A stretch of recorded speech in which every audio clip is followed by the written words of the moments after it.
Hello, boys and girls. How are we today? I cannot see a dang thing, so I don't know if anyone's actually on here. But I do have an announcement. Abby can't make it today, so we have postponed till later in the week.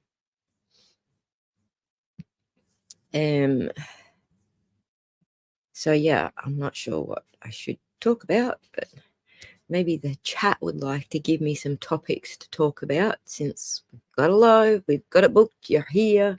So hit me with whatever open discussion tonight. So there is a conversation going on X right now that I could probably brush over, and that might help some people understand some things about the tail light. But let's see what you guys would like to talk about. Any suggestions from the audience? So, hello, hold my latte. I freaking love latte. Latte is my favoritist coffee on the planet. Problem with latte, though, is I can never sleep afterwards. Takes me at least a day to recover from one latte. And thanks for joining us, Amy, Boston, Lady Di 2, Laura Life 360 for the win.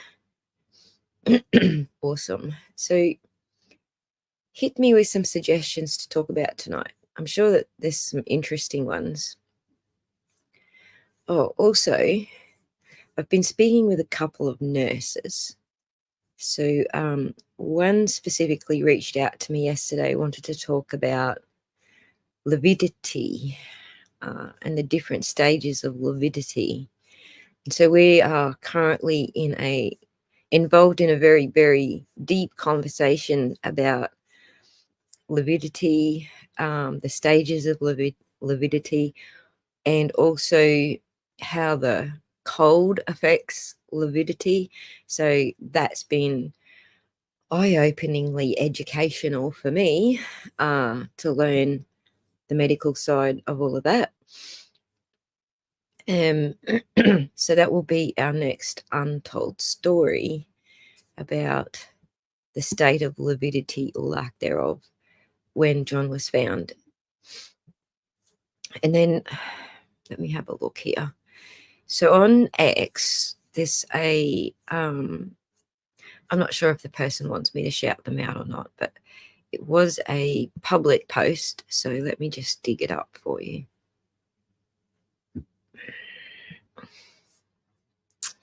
Oops, that's not it. I'll get there in a second. There's a lot of them, so just hang about.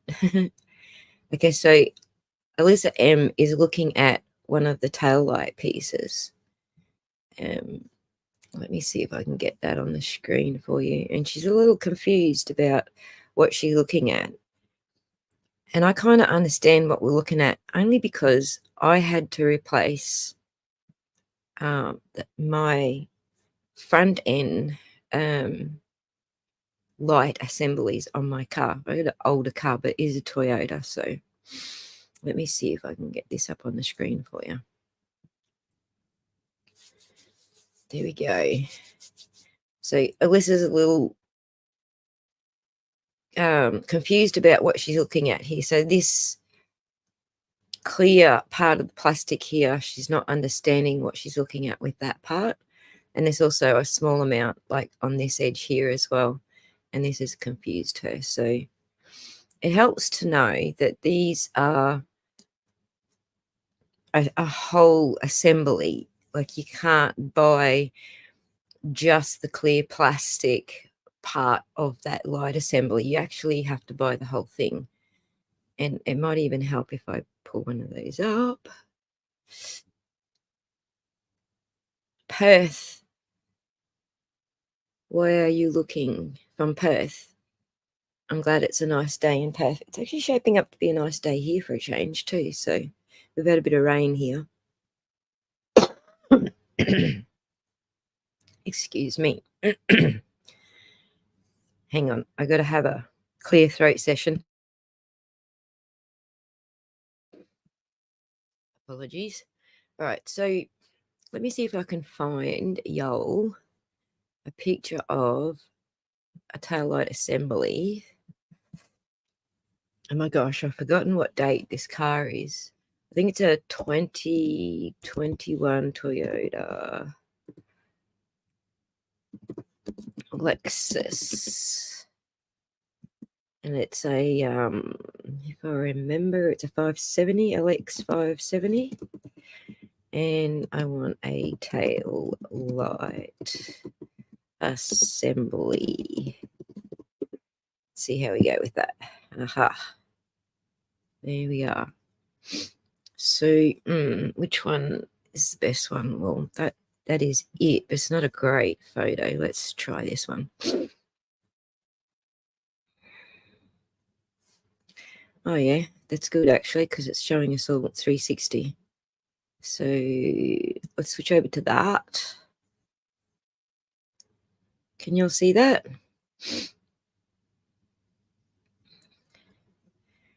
So let me see if I can just stop it on one of those pictures, like this one right here. Okay, so this, oh, I can't move my arrow without that. So this clear piece up the top edge here, can I zoom in on that? Open image in a new tab. All right, that's a lot better. So this clear piece is actually molded onto this, and you can't just buy, you know, like the clear piece separately to this piece because they are molded together. And so what we're seeing in the image that has Alyssa stumped is a weak spot. So when the two pieces are molded together, they're molded together with heat, obviously. So two separate pieces of plastic that are melted together. And so that would create a weak spot along this edge here where they are molded together. And so when you would have an impact, it would shatter in that spot that is weak. But because the two pieces are melted together, we're still going to see some parts of the clear melted to some parts of the red. And so I think that's what is confusing Alyssa. There's also some different directions of the plastic texture. So there's this direction of the plastic texture, and then there's this direction of the plastic texture. So you're going to get different types of breaks depending which way you're looking at it. But if you were not to impact this, and you were to say, find a hole there, stick a screwdriver in that hole, and then pull on the tail light, then you're going to get crack. You're not going to get the shattering where you can see the different textures between. You might even get actually a cleaner break between the clear and the red than you would if it was shattered. So just to switch that back. Oh, I didn't even share the screen I'm like pointing at. Duh. But anyway, just to switch that back to Alyssa's image. This is what we're talking about, is this where the yellow arrow is pointing here.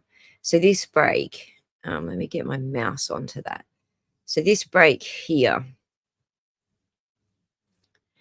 is what we're talking about. It's not a clean break. You can see where the mold has broken some of the red away, but also some of the, the impact has broken some of the red away, and then some of the clear away. And so that's how we could tell when I did the video on this. That's how I could tell that this was indeed an impact break. Whereas when we saw other parts of the tail light, let me see if I can switch to other parts of the tail light.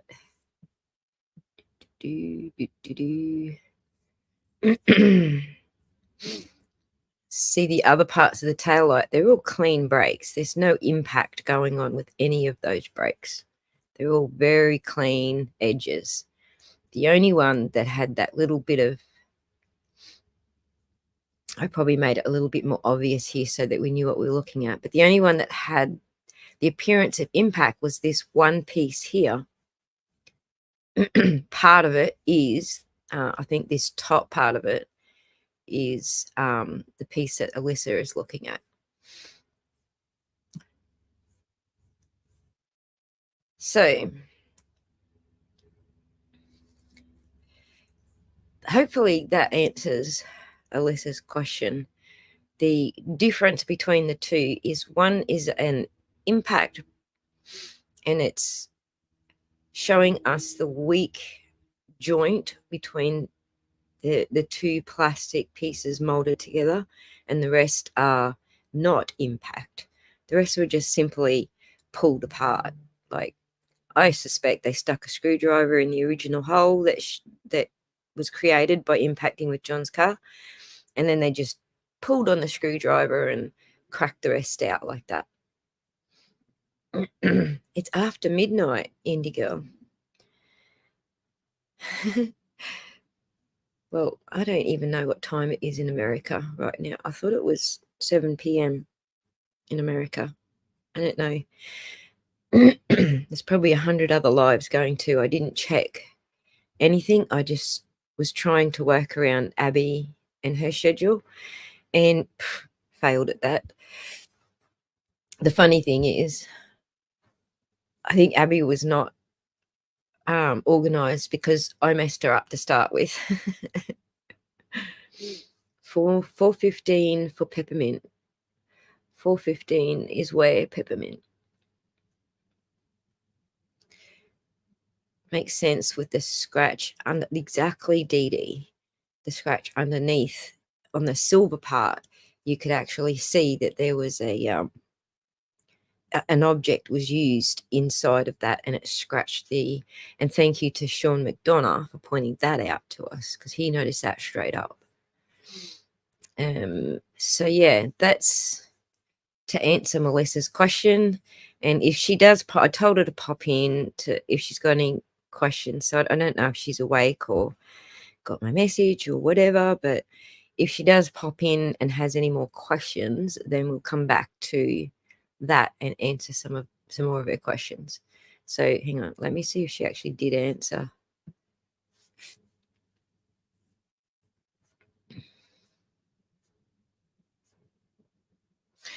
Right, so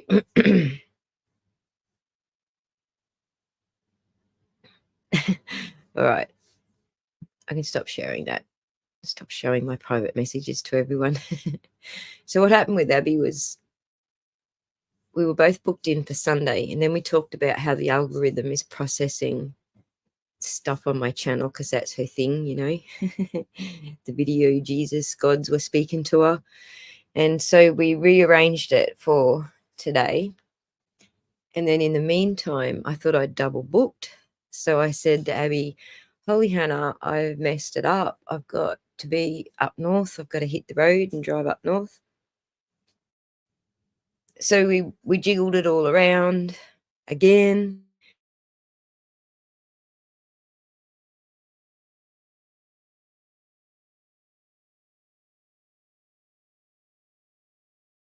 Drive, and I'm going, like, doing the organizing thing like mums do, and he's just looking at me with one eyebrow raised. He's like, that's next week, mum. So I went back to Abby. I was like, hang on, that was all right. That was me.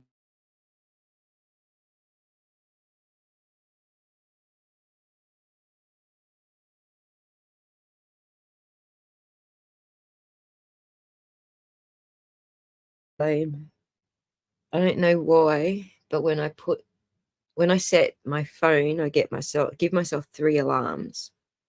It's like 3 days before, 2 days before, day before, and then, obviously the day of, just so I don't forget stuff's going on, especially when it's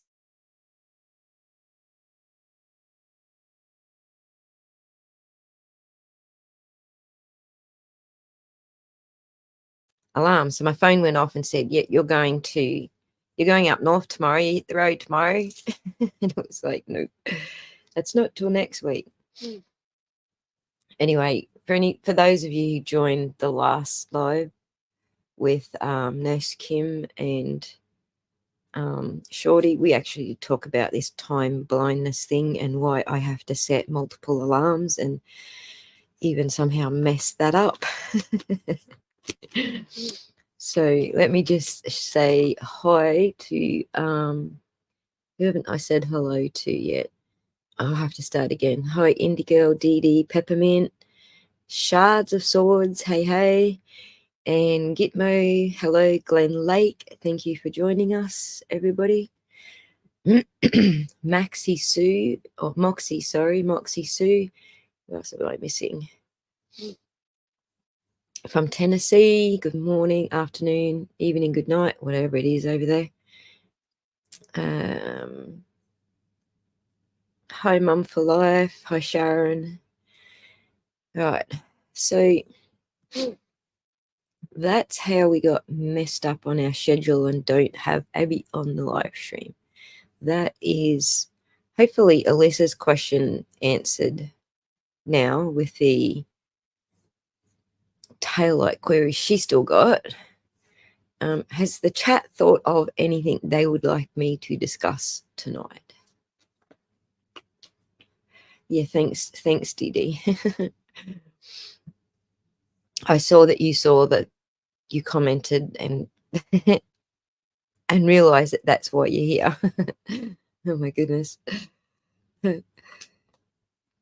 So pick a topic, guys, because we've got, I've got a couple of hours up my sleeve, which I'd set aside, so we can yak on. More on John's clothes, Glenn says. All right, okay, more on John's clothes. I kind of feel like I did as much as I could on John's clothes, but sure, John's clothes. What would you like to talk about with John's clothes? Did you come up with something that you noticed, Glenn?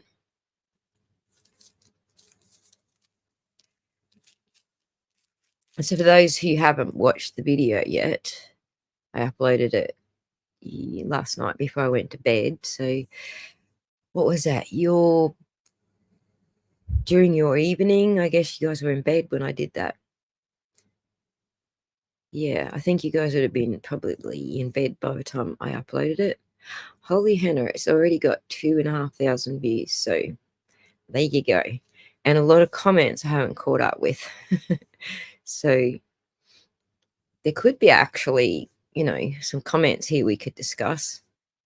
Let me have a quick squeeze through. Holy henna, there's a lot of comments. So I uploaded it while you guys were sleeping, and then I went to bed. And then since I was sleeping, I have like the biggest, longest list of, wow. So Let Us Gather says the photo of the jeans at bloodstain looks like it happened post EMS cutting off the jeans.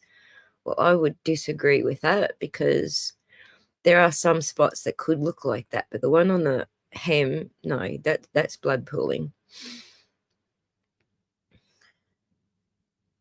Landed in a blood puddle. What blood puddle? I wonder. I got to read the whole thing for you guys. The photo of the jeans. That bloodstain looks like it happened post EMS cutting off the jeans. I wonder if the clothes were deposited on the floor. That part landed in a blood puddle and soaked it up. Another thought I had, what about his cap? Yeah, I didn't talk about the cap. I would assume he didn't remove his cap prior to laceration, so it should be filled with blood. However, if he was knocked about his face, the cap would fall off and afterwards just tossed out in the yard. I didn't cover the cap because it was separate from his body. I don't know what puddle of blood on the floor you're talking about, Let Us Gather, because by the time he's in the hospital, his blood has stopped. His heart had stopped by the time he was in the ambulance. So I'm not sure where you're thinking the blood's coming from. Once your heart stops pumping blood, it's really just gravity then. So I don't know what puddle of blood you're talking about.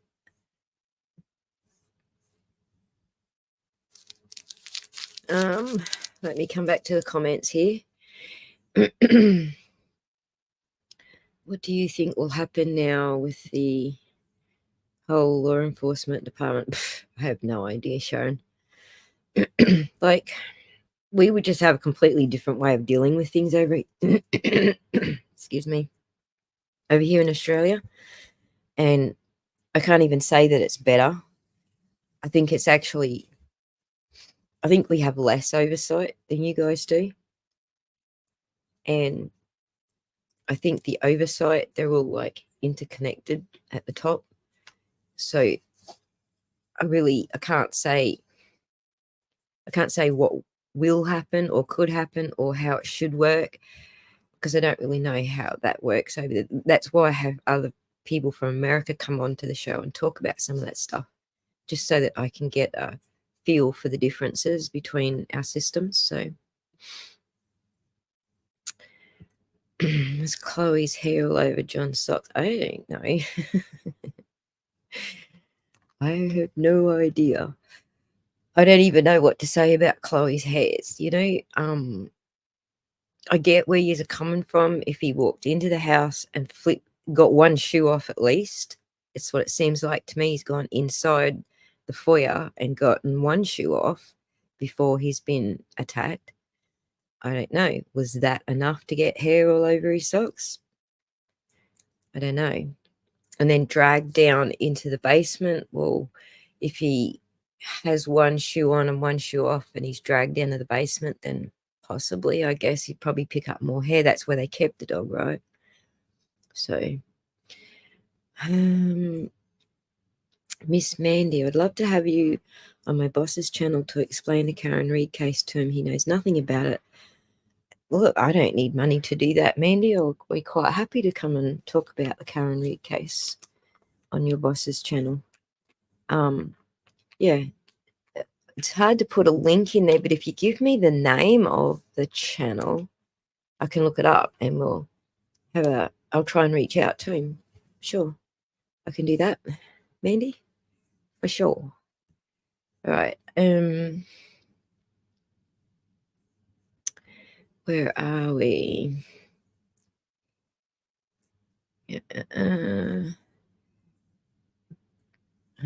The underpants. No, that's right, Gitmo. So I left the underpants out of it because there wasn't really any conversation during the court hearing about the things that I'm trying to do my untold stories about is stuff that the media saw along with us. We're all sitting there watching the same trial. So the things that we saw in that trial aren't being talked about. So that's what I've been focusing those untold stories on. And so when I'm researching for those stories, I'm looking for what was actually said in the trial, how much detail I went into, and so on. And one of the things they didn't go into much detail on was the underpants. And I do suspect that's because they can't actually explain how that happened. Because we all know how gravity works, right?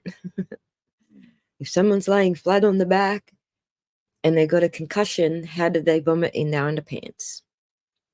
So we all understand how gravity works. I don't think there's anybody out there who's disagreeing with how gravity works.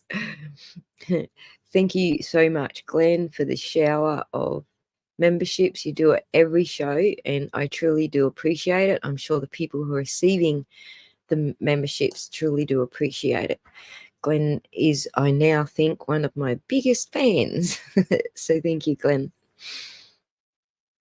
They never showed or explained. Oh, yeah, we did that one. Yes. So I just watched. Oh, wow. And then we got this one. So let me just star that comment. Hang on. We'll come back to that, Peppermint. Give me one sec. If John wasn't in the house, he wouldn't. Well, that's a good point, Carol. All right, we'll come back to that as well.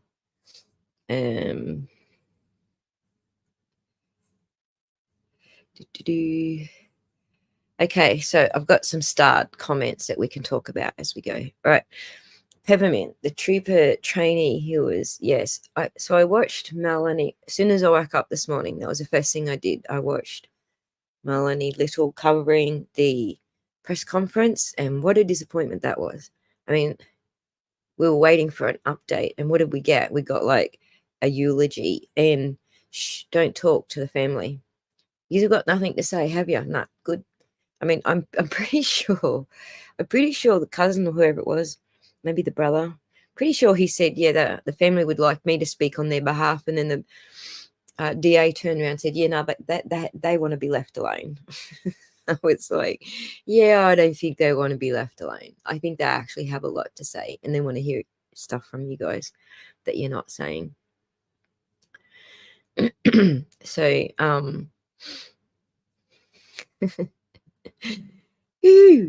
thank you, Glenn. Let's move on.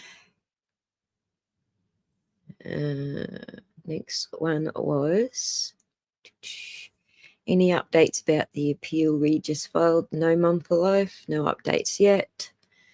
I guess the next part of the process is waiting to see if the Supreme Court accepts the motion.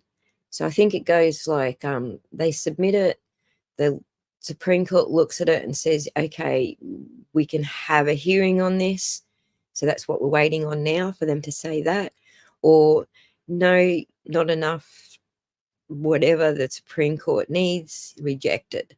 So we're waiting on that part of the process now.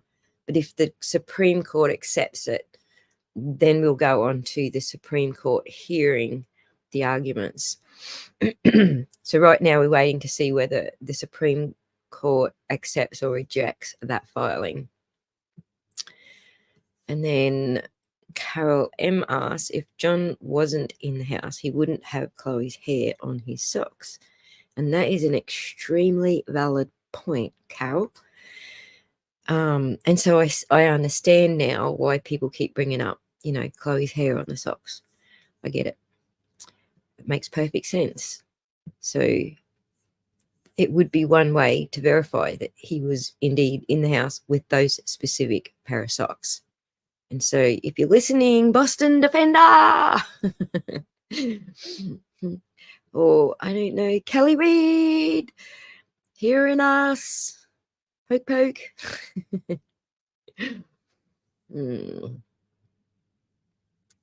Kirk's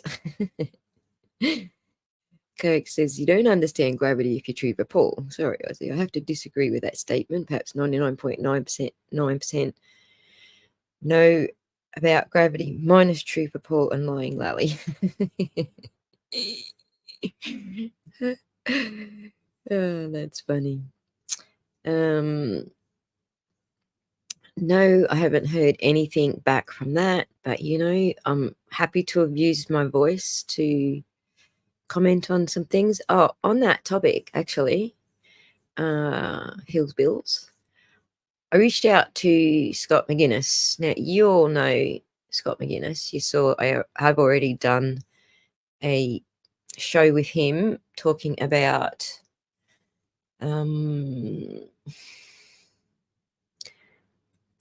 his experience in that area of law enforcement, the courts, and dealing with people like that. If you haven't heard that interview, please go check out my channel. There's a great interview I did.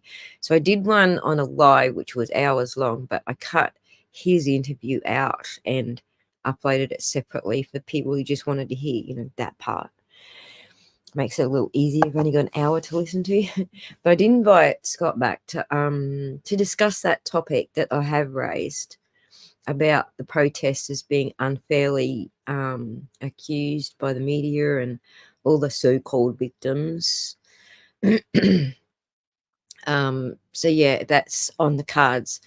The issue that I have is the same issue I had with Abby today, is our time zones are all back to front. So it sometimes takes me a little bit longer to organize things with people in America.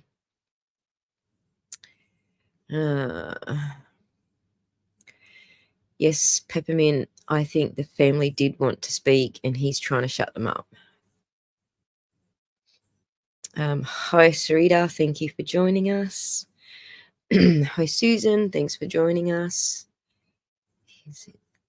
Yes, he did, Kirks. He said they wanted their privacy after I think he said the family had asked him to be the spokesperson, like the male in the group. I don't know if it was one of the cousins, relatives. I don't know who that male was, but I thought he said, I have to listen to it again, the family would like me to be the spokesperson because they're all too upset. So I think he wanted to speak on behalf of the family, but the family don't want to be drilled. So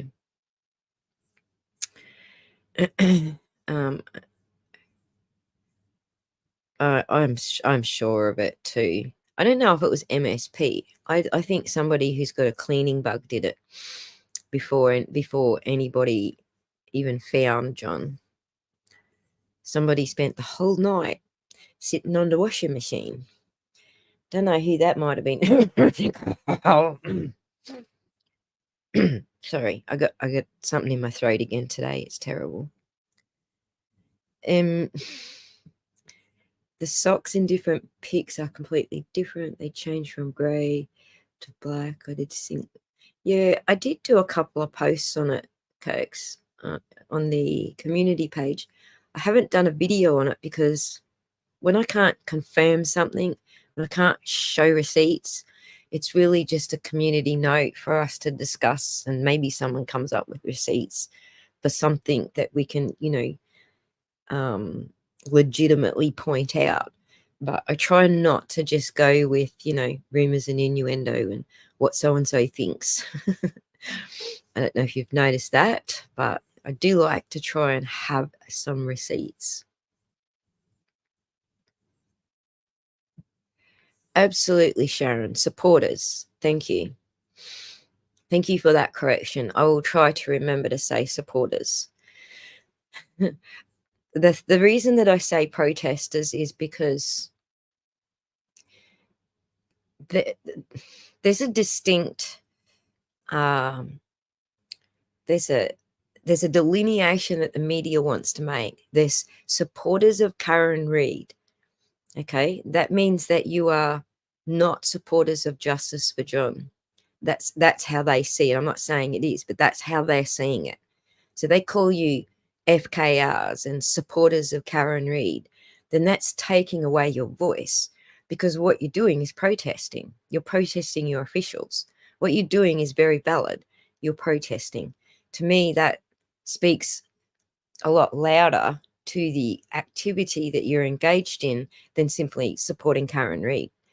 And I get how strong we all feel about supporting Karen Reid, but why do we all feel so strong about that? And it's because we're protesting the way our governments are behaving. So, and Karen Reid's kind of like the current, the current icon of what we're protesting. So I agree with you, and I'll try to be more balanced with that. But I don't want to take the spotlight off your constitutional right to protest when it's being discussed. So hopefully we can find a balance with that.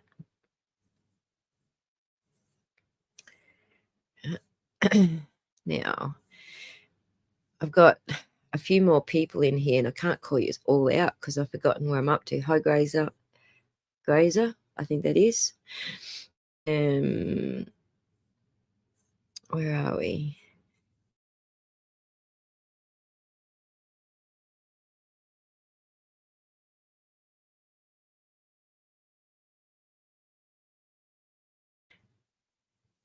Oh, sorry. Kidnapped by the bloody. This is why I like to have someone else on stream. I just got kidnapped. I apologize. Kidnapped by the Starlink. Yes, Kirks, they did. 21 grand just to be in the same room when they were doing that test. And they could have indeed swabbed a ham sandwich. We have no idea. Okay. Yeah, I don't know what's going on with that. Every time I try to say that name, my throat goes weird, man.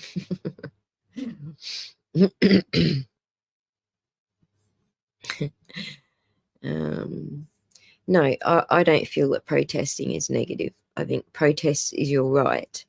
You can say, like, do I have the right to support someone going to trial? Well, of course you do. But you have a constitutional right to protest um, your government representatives, especially the ones that you are voting for. So kind of it kind of speaks louder on a political platform saying protest, whereas supporting Karen Read speaks louder on a social platform, if that makes sense. I'm not sure. I don't know. Feedback, Sharon, because I appreciate where you're coming from. I don't want to put everyone offside by trying to explain it the way that I am, for the fact that I'm trying to rebut the media more so than get the language right.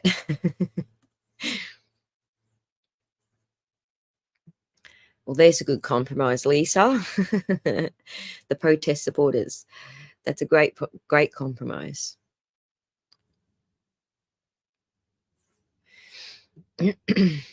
Yeah. I think Glenn's getting what I'm putting down here. I mean, I'm happy to call you guys whatever it is you want to be called. But when I'm speaking to power, when I'm speaking directly to power, and I don't necessarily believe Emily is that person. When I'm speaking with Emily or making videos appealing to Emily, I'm hoping the media will also see that this is a conversation that is happening between us. It's not specifically Emily and I should take it private and sort this out ourselves, because we don't have anything to sort out. What I would like to do is create a public conversation that the media can see is actually happening between people who have reasonable minds. So that's the aim of asking people who have taken a stance against the protesters. Not that I think Emily has, it's just the way that she was voicing what she heard in the 2020 doco. She was saying it as if it was fact. And so I just wanted to address that, because it's not fact. Those people haven't even been to court yet. So it's not fact. It's really just the media making a contention about something. And I don't want people to just simply take the media's word for it. I want a larger conversation to be opened up, which I believe Emily's perfectly capable of doing, about about the rights that people have. And one of those rights is to protest. Another one of those rights is to be found guilty before people start calling you guilty, because none of those protesters have actually been to court yet. So nobody is literally guilty of having done what the family and the friends of the family are claiming that they've done. And even, the crybabies on the stand in court, none of that's been proven. Those are still only allegations. So, on one token, you can say, well, look, we all believe in innocent until proven guilty, and I'm pretty sure that that's where Emily started out. But then, this other issue gets brought up, and it's like, oh no, guilty, must be guilty.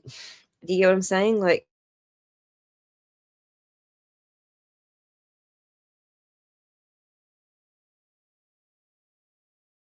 it's no, uh, actually guilty of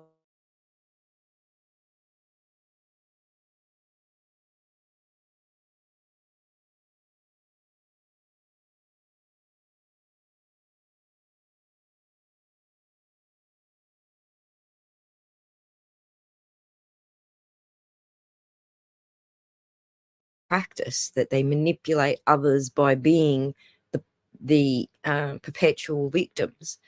But everyone already feels bad for them, for their loss of John O'Keefe. So, you know, I'm not sure where this comes from.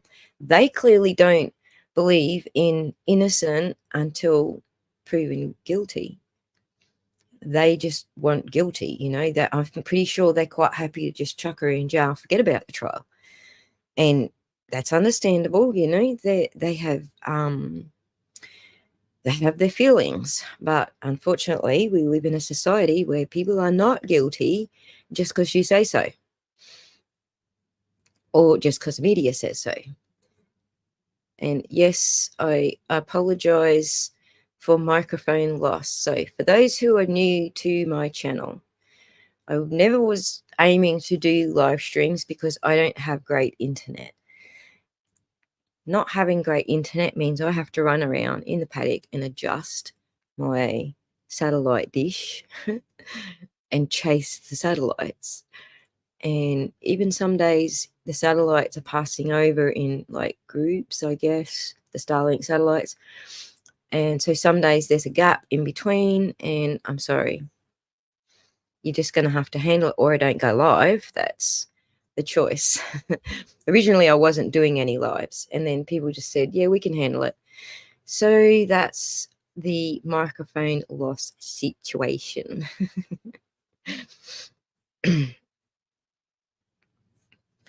That's right. We all assume that someone, just because someone's been arrested, that means they must be guilty. Totally. Thank you for the $20, Sarita. Much appreciated. Thank you for your work. Boogabutt, that's a term for endearment of some of us here in the South. Emily isn't always in the loop, bless her heart. She's smart as, but she is a busy bee with. That's exactly right. I do not expect. Okay, let's break this down, because I get exactly what Sarita's saying. She is a busy bee. She runs a way bigger channel than I do. I never expected just by posting a comment she would ever see it. I never expected that, you know, even sending her an email or sending her something on the Law Nerds, that she would even see it, because she's just such a huge channel. And in her hugeness, she is a busy bee. She's got a family that she's running over there as well. She's also got the Law Nerds and all the extracurricular stuff from the channel that she's doing to keep her community, you know, together and growing. So I get it. She is very busy. So the point of using my channel as my voice is it's just a little louder than, you know, being in her crowd, in her hundreds of thousands. I don't know. She's bloody close to 1 million now. Has she reached 1 million yet? It's a lot easier for me to use my voice on my channel, and it's a little louder than being one of the million. Do you get what I'm saying? So I don't know why people are making such a big deal out of it. It's really just absurd. I'm absolutely certain that Emily's not going to, even if she does hear it, take it that way.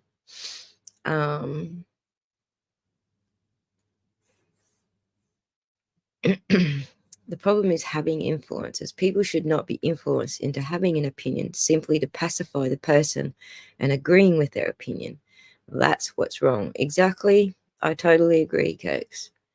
I certainly do not demand agreement with my opinions. I hopefully spend a lot of time issuing, you know, video upon video upon video saying, hey, you're all entitled to your opinions. I ain't trying to change them.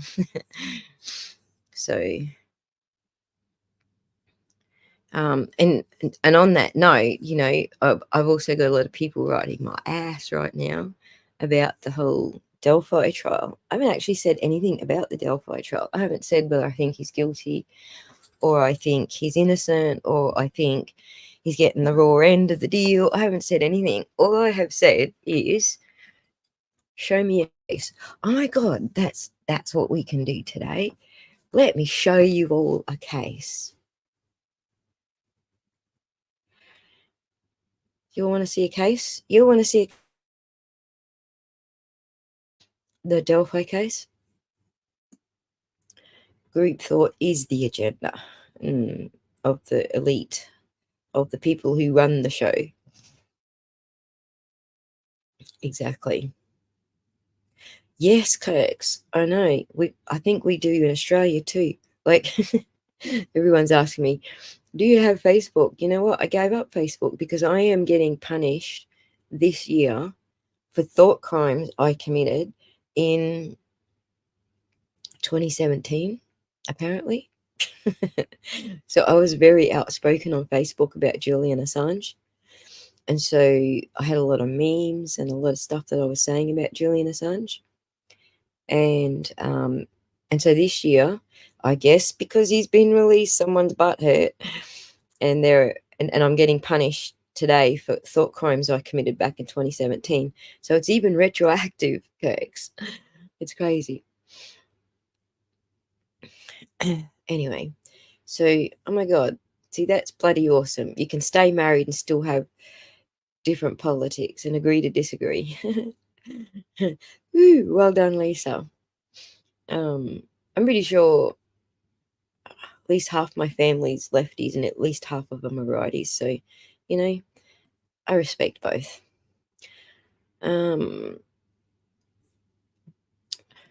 Sarita says, I'm grateful for your Delphi challenge because it made me think at it differently.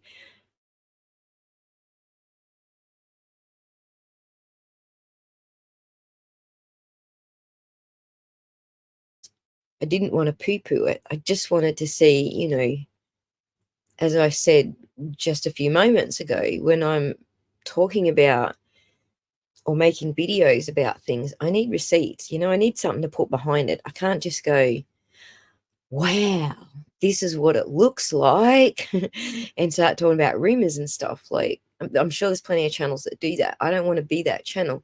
I got dragged down that dark path with the Summer Wells case, and everybody was assuming stuff with that, and it was all about devil worship, and then it turned into barrel worship, and then it just went all nuts. And they're still doing shit like that with that case. Just shut up and go look for the kid, for Pete's sake, or at least put some receipts behind what you're saying. So anyway, that's where I come from. When I cover something, it's not just going to be the rumor. And what I believe Richard Allen put into his third party culprit defense was rumors. I don't believe that there was much behind it. So, oh, yeah, he had a specialist that came in and talked about ritualistic stuff. But what is that based on? What is that ritualistic stuff based on? Was it based on an actual case, any actual cases? Or is it just the guy studies what ritualistic people do and there's actually no cases? So even that is speaking on his opinion. It's not really evidence of anything. It's not really showing me how this stuff actually happens. So, I'm open to it. The challenge was, in fact, show me, show me what you got, man. Show me show me what the evidence is that's brought you to this belief. A guy wearing a badge doesn't cut it for me, because there's lots of guys that wear badges from lots of different things. Okay, I agree it was wrong. He wore a badge to work in a police uniform. I agree with that. Doesn't make him a murderer. Okay. Um, so yeah, I did find one. I found one here in Australia. It's not McGuinness, but do you want to hear it? I was watching the Titan sub hearing. Remember they went down? Yes, I remember that. Interesting. The new PM. Yeah, I know. Nuts. Weird. Off the planet. Joseph. Totally agreed, mate.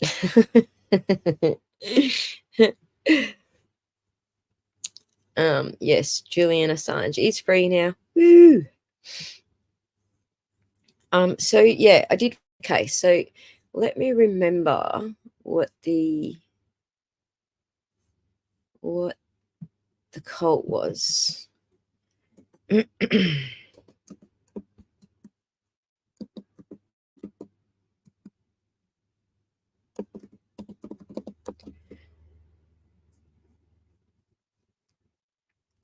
Sorry, just googling the cult. Sorry, it's not that the Starlink has kidnapped me.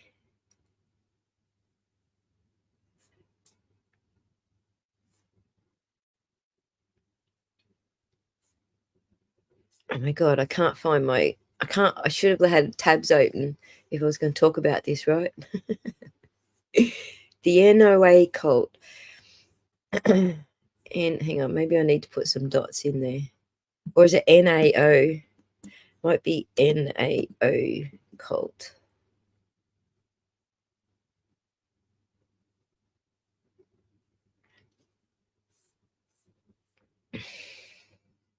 So back in 2008, right, nowhere near the time period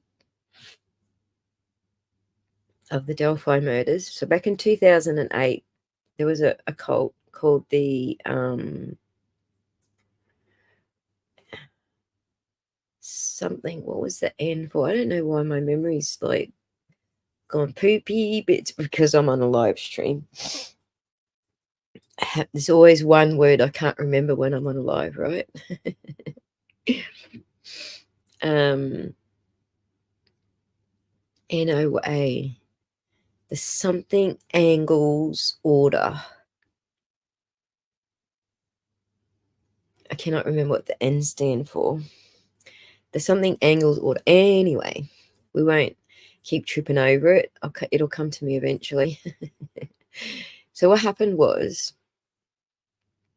there was a young couple that went on a like romantic picnic at a waterfall, and they never came back. And so the families were stressed, like because the young couple like are from a religious background, and so they had a you had to be home by 3 p.m. kind of deal. And personally, if they just ran away, I wouldn't have been surprised, you know. Sometimes um that kind of Christianity gets to be a little bit too much to live with. I know, because I grew up in it. Anyway, they didn't return home by 3 p.m. So by 3:30, the mum's like worried. The mum of the boy. So there's boyfriend and girlfriend that are missing. So the mother of the boy.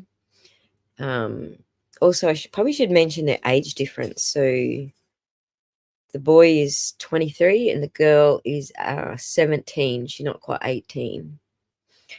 Anyway, they're off having a romantic picnic by a waterfall somewhere. They don't return. Mum gets worried. She goes out into the yard. She's looking around thinking he should be coming down the road any minute now. And while she's looking up and down the road, she notices a drink bottle pushed into the fence. So she goes over and grabs the drink bottle and sees there's a note in there. So she pulls the note out, and it's got all these like satanic symbols and stuff on it. And she's like, wow. Then she reads the note, and it's about her kids. Like, it wasn't a ransom note. It's just like, don't go to the police. We've got the boy and the girl, don't go to the police. That was essentially what the note said. I can't show you this stuff because Australia doesn't let that sort of stuff like out into the public. So you're just gonna have to take my word for it. Now, I do have some reports from the media that I can pop up, you know, things that they were reporting on at the time.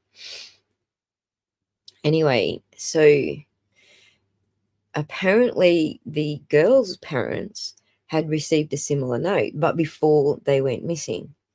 So a week before they went missing, the girl's parents also got a note with these satanic symbols on it.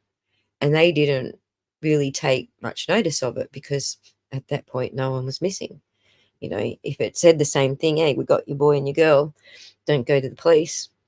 The boy and the girl were fine then. So they didn't take any notice of it.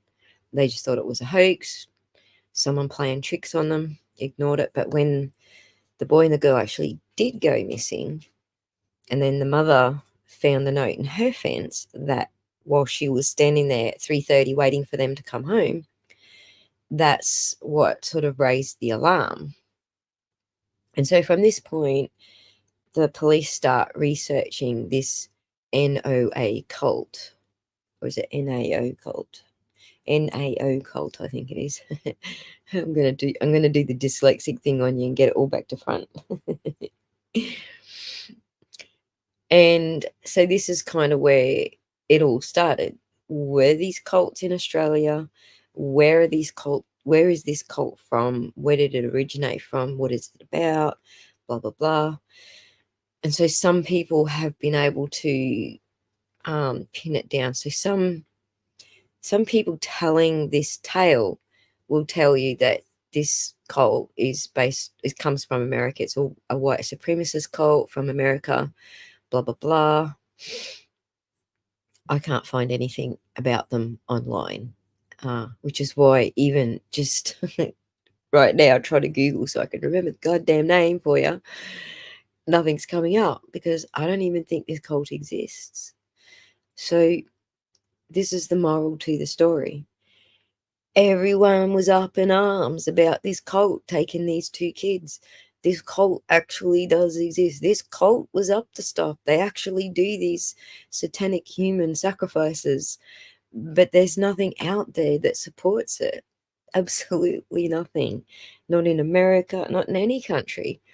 And I think probably the most, commonplace you would expect it to happen is where most of these cults kind of originate from.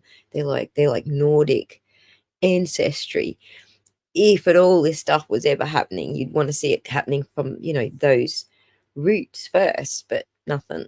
So not only can I not find anything, I can not verify even the name of it. I can't find anything about it. And so I'm going on a mission. All right, what happened to this guy and this girl? Did they ever get found? Did their bodies get found? What happened? And so 7 days after they were missing, they come wandering out of the forest, and they were dazed and slightly malnourished, confused. A farmer comes across them and picks them up and takes them to the hospital.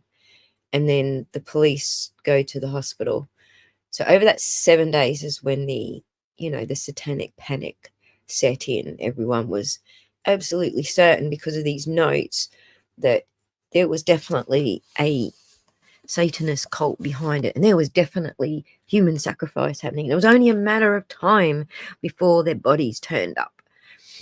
Anyway, that's not what happened. They did turn up, and they turned up alive and well. And so it turns out that when they were on their picnic, they on the way into the waterfall area where their picnic was, he said, the guy said, I think I seen roadkill back there. It's weird. It's a weird animal. I've never seen anything like it. And the girlfriend was like, so what? It's roadkill. And so they go off to have their picnic. And then on the way back, he's like, I want to see what this roadkill is. It's a weird animal. I've never seen anything like it. This animal's not from this area. And so he's looking for it while they're driving. And then eventually he stops and he says, I think we've passed it. I think it's back there a little bit further. So he's like, wait here. I'm going to just jog back there a bit and see if I can find it. Anyway, she's stressing out because she knows they've got to be home by 3 p.m. So she's sitting in the car looking at a watch, probably a little bit pissed, I would say, as we do as women. Anyway, he runs back down the road a bit looking for the carcass. So he goes just far enough back down the road that there's a bend, and then you can't see his vehicle anymore. And so she can't see him anymore either. Anyway, that's the last that she sees of him. She's sitting there waiting for quite some time for him to return. I think it was in the order of half an hour. So this is just before 3 o'clock. He wanders off. She doesn't see him again. And I think around 3:30ish, she's like getting out of the car going, what the hell is going on? And as she got out the car, she spots this guy in a black balaclava pulled over his face. And she freezes in fear. And then this black balaclava guy just runs at her and tackles her to the ground, ties her up, and then blindfolds her. And so she's thinking at this stage, she's, being kidnapped. She's a goner. I mean, as you do, you don't often just get tackled by somebody in the middle of the forest. Anyway, so she hears a car pull up. She gets tossed in the boot of this car. She gets dragged. She gets driven a couple of minutes to somewhere. She gets dragged literally by her hair across this field, and she I'm sorry if I'm taking a while to put the story together in my head. I didn't have this planned, right? So this is just straight off the top of my memory, which ain't great. Oh, that's right. He pulls her. He's thrown her to the ground. He's pulled her her mask, her the thing from her eyes away so she can see him, and he's shook a shovel in front of her face so she can see the shovel, and then he starts digging a hole, and she's thinking, yep, that's it, I'm done, he's digging a grave for me. So anyway, she's laying there watching him dig this hole for a couple of hours, and eventually he's done digging it deep enough, and he comes over and he picks her up and he tosses her in the hole, and then he wanders off. Anyway, this is a pretty big hole. It's over her head kind of hole, so she can't climb out of it, but she can't see out of it either, so she can't see which direction he's gone. So she's like straining to listen to see if he actually is gone, and she, everything's quiet, so to her it seems like he's gone, and she can start like trying to wriggle her way out of her out of the ropes and things. And so next thing, she can hear her boyfriend screaming out. He's like, what was he calling out? He's calling out help. He's like walking through the forest screaming out help. But then she hears him, so she's calling back to him. And so he's trying to track where she is in the forest by following her shouts back to him. And so he finds her in the hole, and then she sees, holy Hannah, he's naked, and he's got cuts and like just small cuts and bruises all over him. He's naked. Obviously something's happened to him. So they're like quickly trying to untie her and work out what just happened. So he tells her that when he went back to find this carcass on the road, that he was hit over the back of the head. He doesn't remember what happened. He just remembers looking down at the carcass and then nothing for a couple of hours. So he's out to it for a few hours apparently.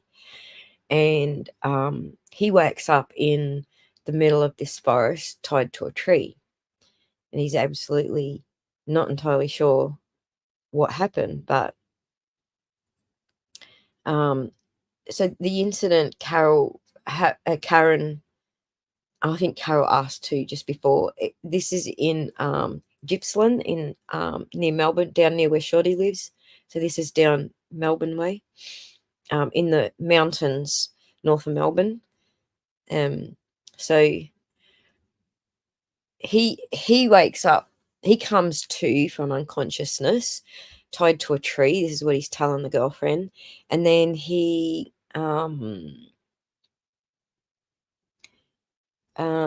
sees a knife on the ground, like just in reach of his feet.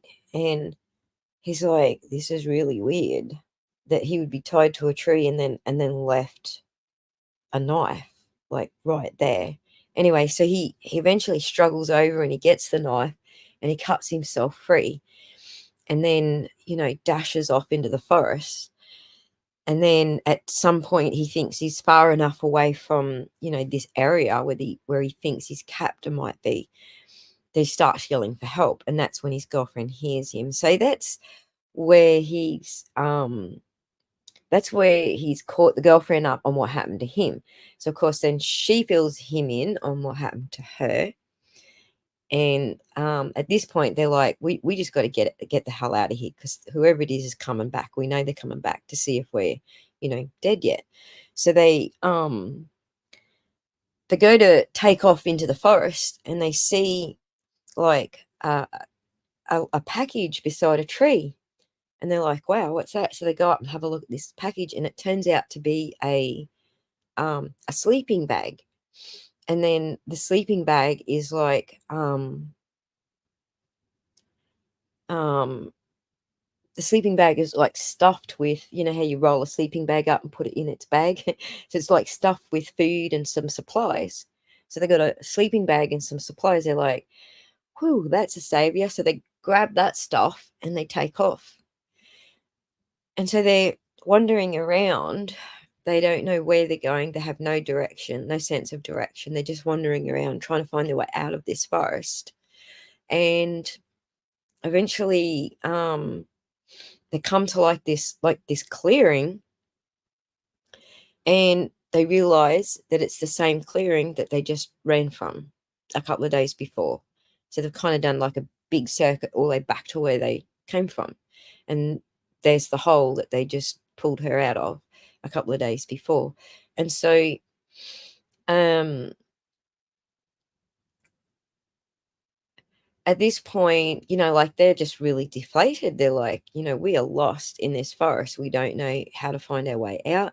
And this is something that happens very often. Not sure about in America, but certainly in Australia, it's really difficult unless you understand which direction the sun rises and which direction the sun sets, and keep an eye on what time of the day you're in. Harder to do at night because they're obviously taken off from this area at night. So that's when most people are going to get lost, especially if they can't see the Southern Cross, which is a star formation in our skies down here. So all of these things help you work out if you're going in a circle or not. But obviously they didn't have any of those skills. So they're all back.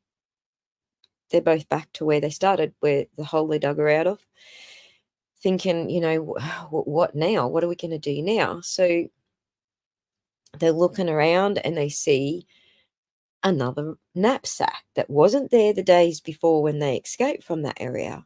Now there's a knapsack sitting against the tree. So they look in this knapsack, and in the knapsack is some more food, and then there's some clothing. So both of them were almost naked at that stage. He was stripped totally naked of all of his clothes. She was stripped of her bottom half of her clothes, so she only had a t-shirt. And so this is days in the forest, with bitter cold evenings. So all they had up to this point was that sleeping bag to keep each other warm. So when they find the clothes, they're like, holy Hannah, this is, a gift from God.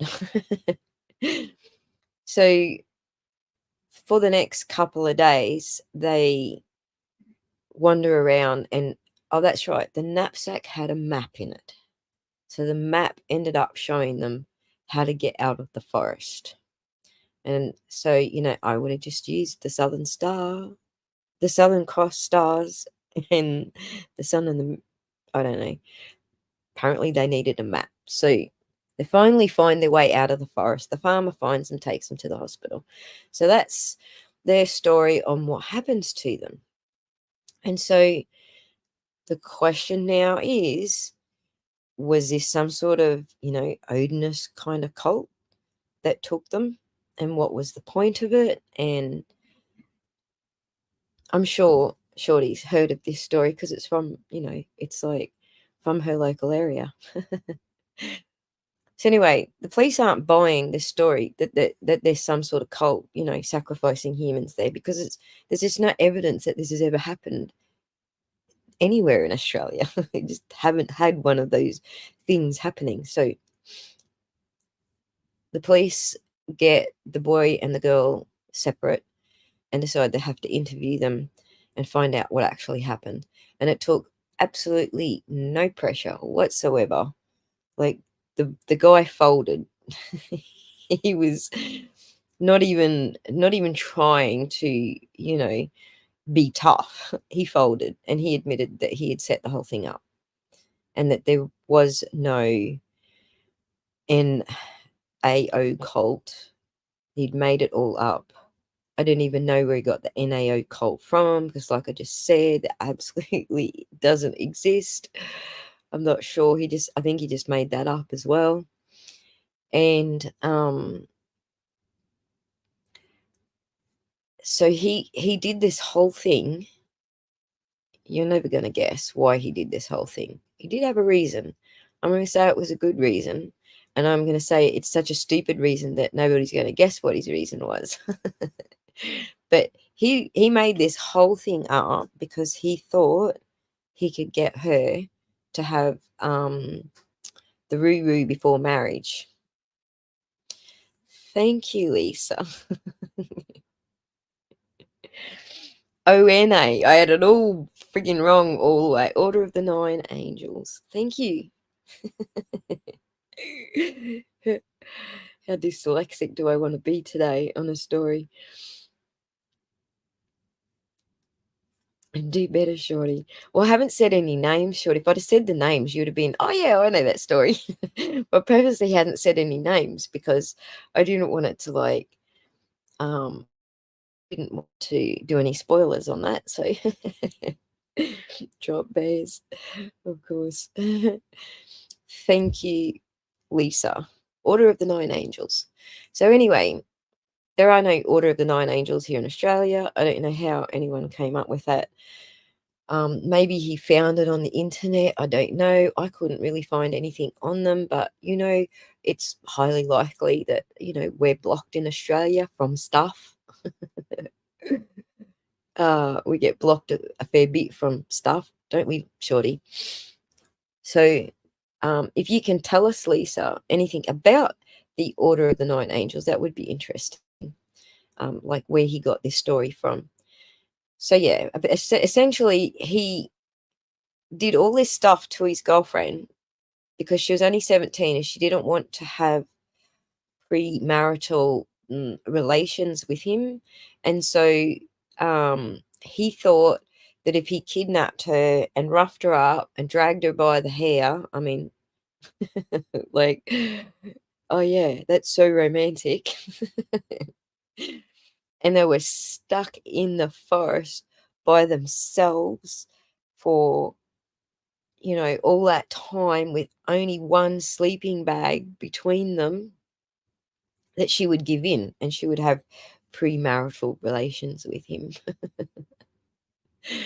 So, but it gets even funnier from there, because what happened is when he admits this to the police, you would think they would have took him seriously and took him into custody, but it wasn't literally a murder. So he was let out on bail. And so while he was out on bail, somehow he gets on a plane and flies out of the country. How useless is our border patrol and all that sort of stuff, that they let someone who's on bail out of the country. Anyway, I don't know, back then in 2008, I'm not sure how serious the crimes that you committed would have to be before they wouldn't let you travel overseas. Like, I know it's different now. That you don't even need serious crimes now. Like, you only need to be connected to a media outlet that doesn't spin the narrative of the day, and you can get told you're not allowed to travel overseas. So I don't know what the rules were back in 2008. But anyway, he basically he used like boot polish or something and made his skin darker, and then dyed his eyebrows darker, and then somehow he got a fake Indian passport and fled the country under a fake passport. So there you go.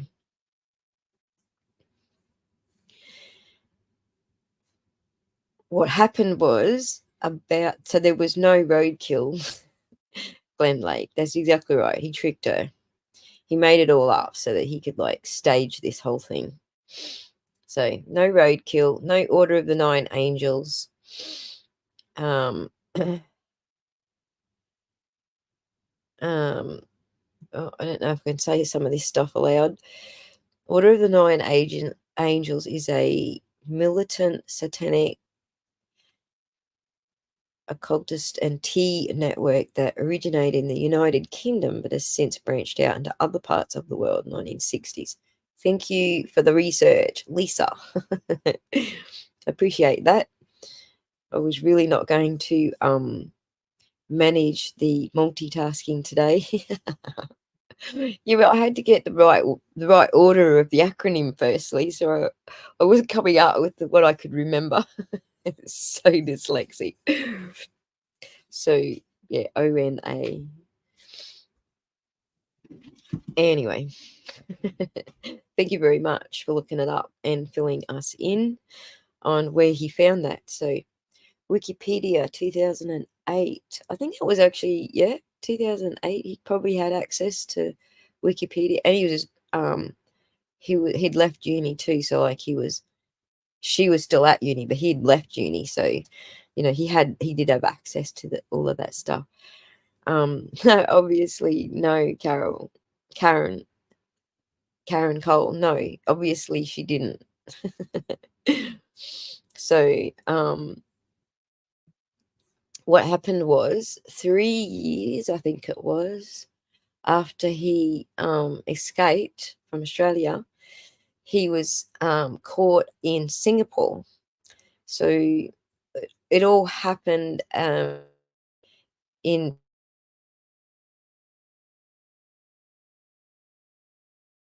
and she was 17.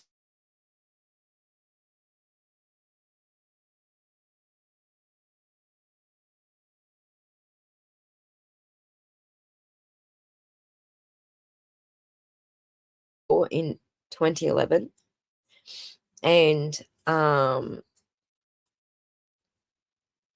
so back in 2008, when they found out what he'd done and everything, and they went ahead and sentenced him in absentia to 7 years and 9 months in prison.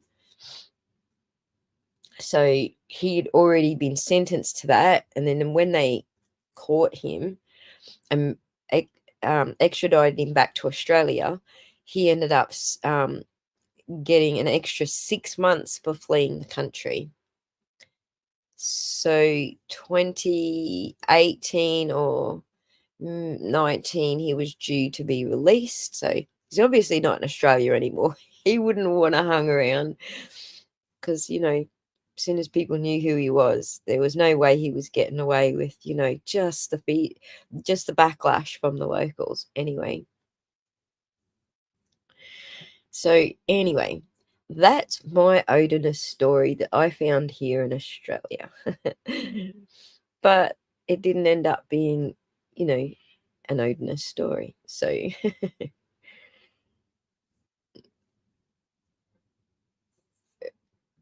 coffee beans, I just spent quite some time explaining why I couldn't remember the name of the Order of the Angels. Okay, it's because I got the acronym back to front.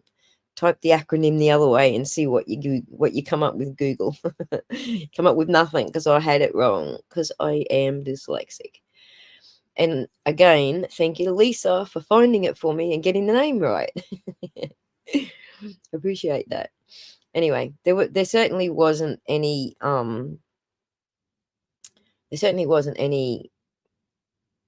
like that here in Australia. I still haven't found any reason to believe that there is an arm of that cult here in Australia. So, and Australia is repressive. Sorry, coffee beans. We are repressed. We don't have open courts. We can go and sit in our courts and listen to trials. We can attend the court as the public, but we don't have open courts. We don't have cameras in courts. We don't have recordings in courts. We don't have nothing going on in courts here. So we don't even have open justice. And a good lot of the time, the media is not even allowed to report. If the court says, no, nobody's reporting on this, they put a gag order on it, and even the media can't even report on it. So there you go. So that's right, Phoebe. No roadkill. They didn't marry. He didn't get any. What a story. Right. And the reason I went on this whole path is because I was trying to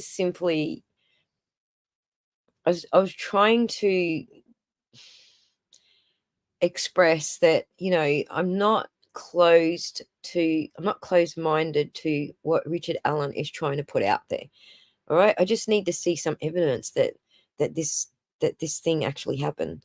Okay, because we've all had our 1980s satanic panic. We've had ripples of that happen, multiple times since then. We had one in 2008 when this happened. We also had another ripple when the well, quick shorty, help me, what was that recent so all the institutional abuse. So we actually had like a parliament. I'm trying to remember what language you guys use in America, so that you can relate to what it is that we had. But it was like Congress, a Congress investigation into institutional abuse, and that set fire to a whole other satanic panic, and that was in 2000 and help us out, shorty. I hate doing things without notes in front of me because my memory is shot. I need to have a whole list of notes in front of me so that I don't fall over. Institutional.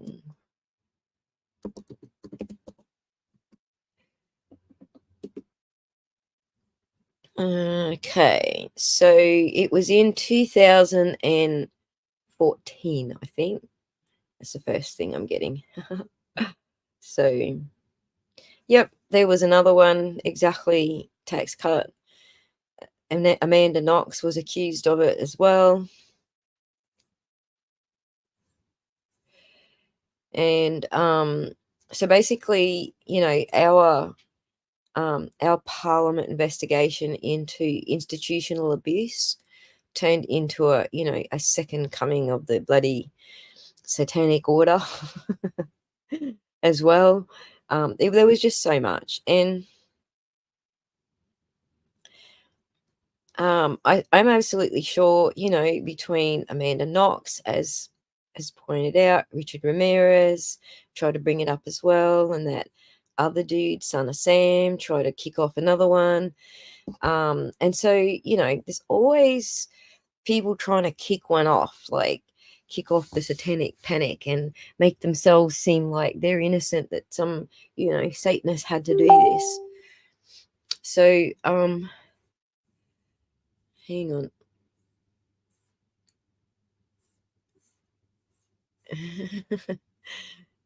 Wait a second. All right, guys, we have a guest. That dinging you heard was someone reaching out to me. All right, Scotty, give me one sec.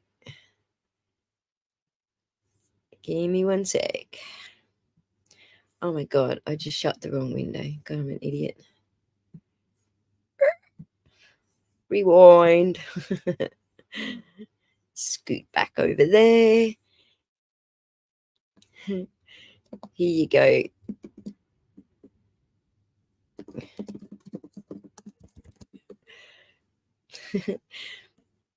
So, that's probably Scott McGuinness going, you know what? This live stream is so boring. I need to get up here and liven it up. But anyway,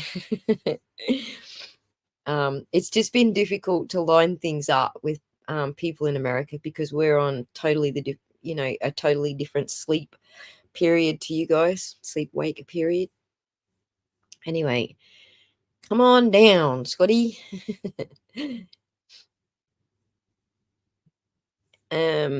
So let me just check what I have missed while telling the story from the top of my head. I'm terrible at campfire stories, aren't I?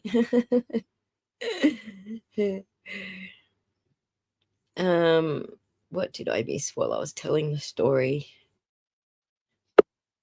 And here he is. Hey, Scotty. Hello. How are you? Bored? I'm good. Were you bored with my campfire story? Well, I just popped into your chat. I was modding for the Glare, and then Brian LTL was on. He had Todd McGee, the former Massachusetts state trooper. He was a guest on Brian's show. Oh We've my all God. we've all been involved in the death in the Massachusetts State Police Academy.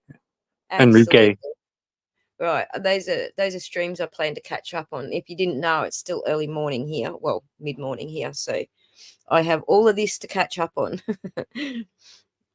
Yeah, I called into Will's show and I told Will, thank God you're in Western Tennessee because us Massachusetts peeps are like in the forest screaming through the trees and we can't see the forest and we get a little crazy. And I thanked Will for keeping us grounded.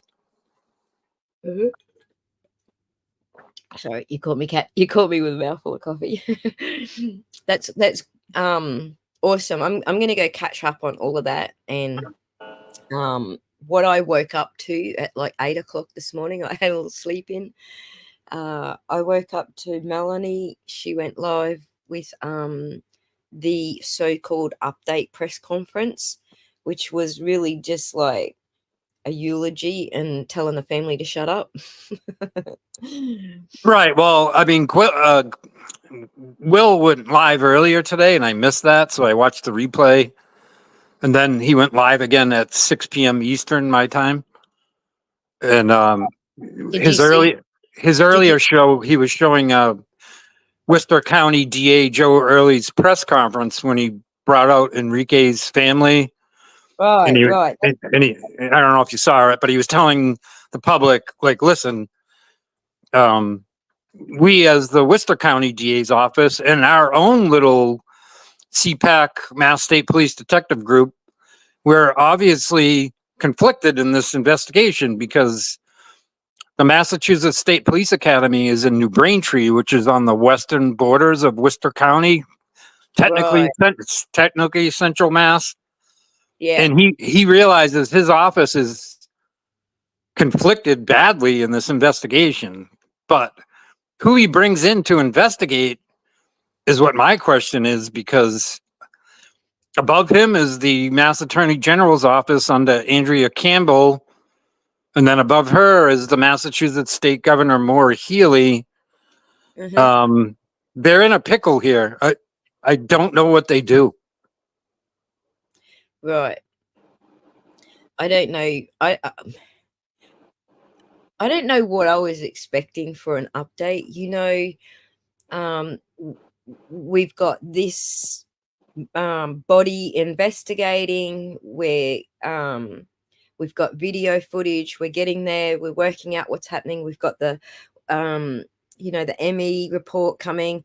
I was expecting something along those lines, and what we got was kind of Canton's excuses, like Well, I mean, I changed. investigating ourselves. I changed my profile picture. Okay, so this is us Saturday afternoon at the Canton Police Station lawn. Yeah. Doing our protests. That's Mark from Mazda Media at the microphones. I'm standing behind him with my Sandra Birchmore sign and my American flag. Yep. So she'd get you up. Amongst this group that I'm standing with, which I call the Army of Truth Seekers, we're already fed up with Massachusetts. I got up to the microphone and said, Michael Morrissey, the Norfolk County DA's office, and his state police group have bodies piling up in the county, and they're busy harassing people around the state for exercising their rights to free speech by criticizing his regime. And then meanwhile, Enrique supposedly loses his life in a boxing ring. And we already were getting preliminary reports that he has missing teeth, a fractured skull, multiple contusions over his whole body, and a broken leg. It doesn't sound like a boxing injury to me. No, not at all. It sounds like they're trying to cover up something to me. And well, and that's what I was saying to Will at the Clara. He's way outside of Massachusetts. He's out in Tennessee, and he's a very good logistical, like, calm down. Let's look at the facts. Where I'm here in Massachusetts screaming corruption, I sound like a madman. So, Will grounds me, and that's what I told him on his channel. We need people that aren't in the forest of trees like we are. Somebody from the outside. Even you over in Australia, and your discerning mind and your way to look at facts and paperwork, and you're not in the heat. You know what I mean? Like we are. That's right. And that's something, that's what I reached out to you to talk on, because that was the whole point of what I was trying to sort of put out there, using my platform to speak up for you guys, because people don't listen to you guys. You are out there, boots on the ground, doing the protesting. You know why you're out there. You know what you're doing, and you know why you're doing it. But no one ever asks you what he is doing and why you're doing it. Everyone like speaks on your behalf. And so that's why I reached out to you yesterday, because I thought, even though I'm trying to speak up for you, it's still good for you to come and speak for yourself as well. And I thought you'd be a fitting person to do that with. Also, I will be reaching out to Rita. She has reached out to me. We've had a little conversation. So I will actually reach out to Rita, and we'll talk more on the topic. Rita is awesome. She is like sped right to the front of the line in the Free Karen Reed movement. Her energy and passion, and she's a Canton resident. So I'm not a Canton resident. I live about an hour away. I'm obviously in Massachusetts, but Canton, Rita is there. She lives in the town. She's been attacked by the townies, sent threatening letters. They've thrown acidic industrial cleaner on her lawn. She dares and speaks. She goes in front of the select board. I mean, she's a true hero. It's amazing. She is. She's a trooper. She's got no quit. She's one person that I would say aptly fits that phrase. She has got no quit. So, and I'm gonna say the same about you, Scott. Like, that's the reason that I reached out to you, because I feel like you've been there from the start. You know what was going on. You saw what happened that specific day that the media wants to keep on bloody replay. So you know what was going on. Well, like I told you our last interview, one of the reasons I was like early OG boots on the ground is because I personally knew of the corruption and stuff that was going on that the average public wouldn't know of. So 5 years ago, I could be on your show and I could call you and say, look, there's a serious problem in Massachusetts. The way these DAs are elected into office and how they can assemble their own little state police CPAC detective groups is a serious problem. I would have sounded insane to everybody, the world, you. Right. Where I stand today is people that I'm with in the Free Karen Reed movement and what they've seen happen in the Karen Reed, John O'Keefe trial, what they've seen happen in the Sandra Birchmore case. There's a couple other cases we could discuss, bodies that were ejected from vehicles in Canton and supposedly family self-unalive cases that are fishy as heck. But now, amongst all this, so I look at ourselves as the army of truth. We landed on the beach in April of 2023, and we've been heading inland toward the Tower of Corruption, quote unquote. And we're trying to get to the truth. We're trying to get to the heart of the problem, the systemic politics and how the police and the politicians and the DA's office is set up in Massachusetts and how it can lead to this rampant corruption. So as I stand here today, I don't sound as crazy as I would have 5 years ago. Absolutely. Absolutely. Like, these cases needed to unfold to shine the light on it. Like, until this all happened, what you guys knew locally was never going to be like accepted by anybody mainstream.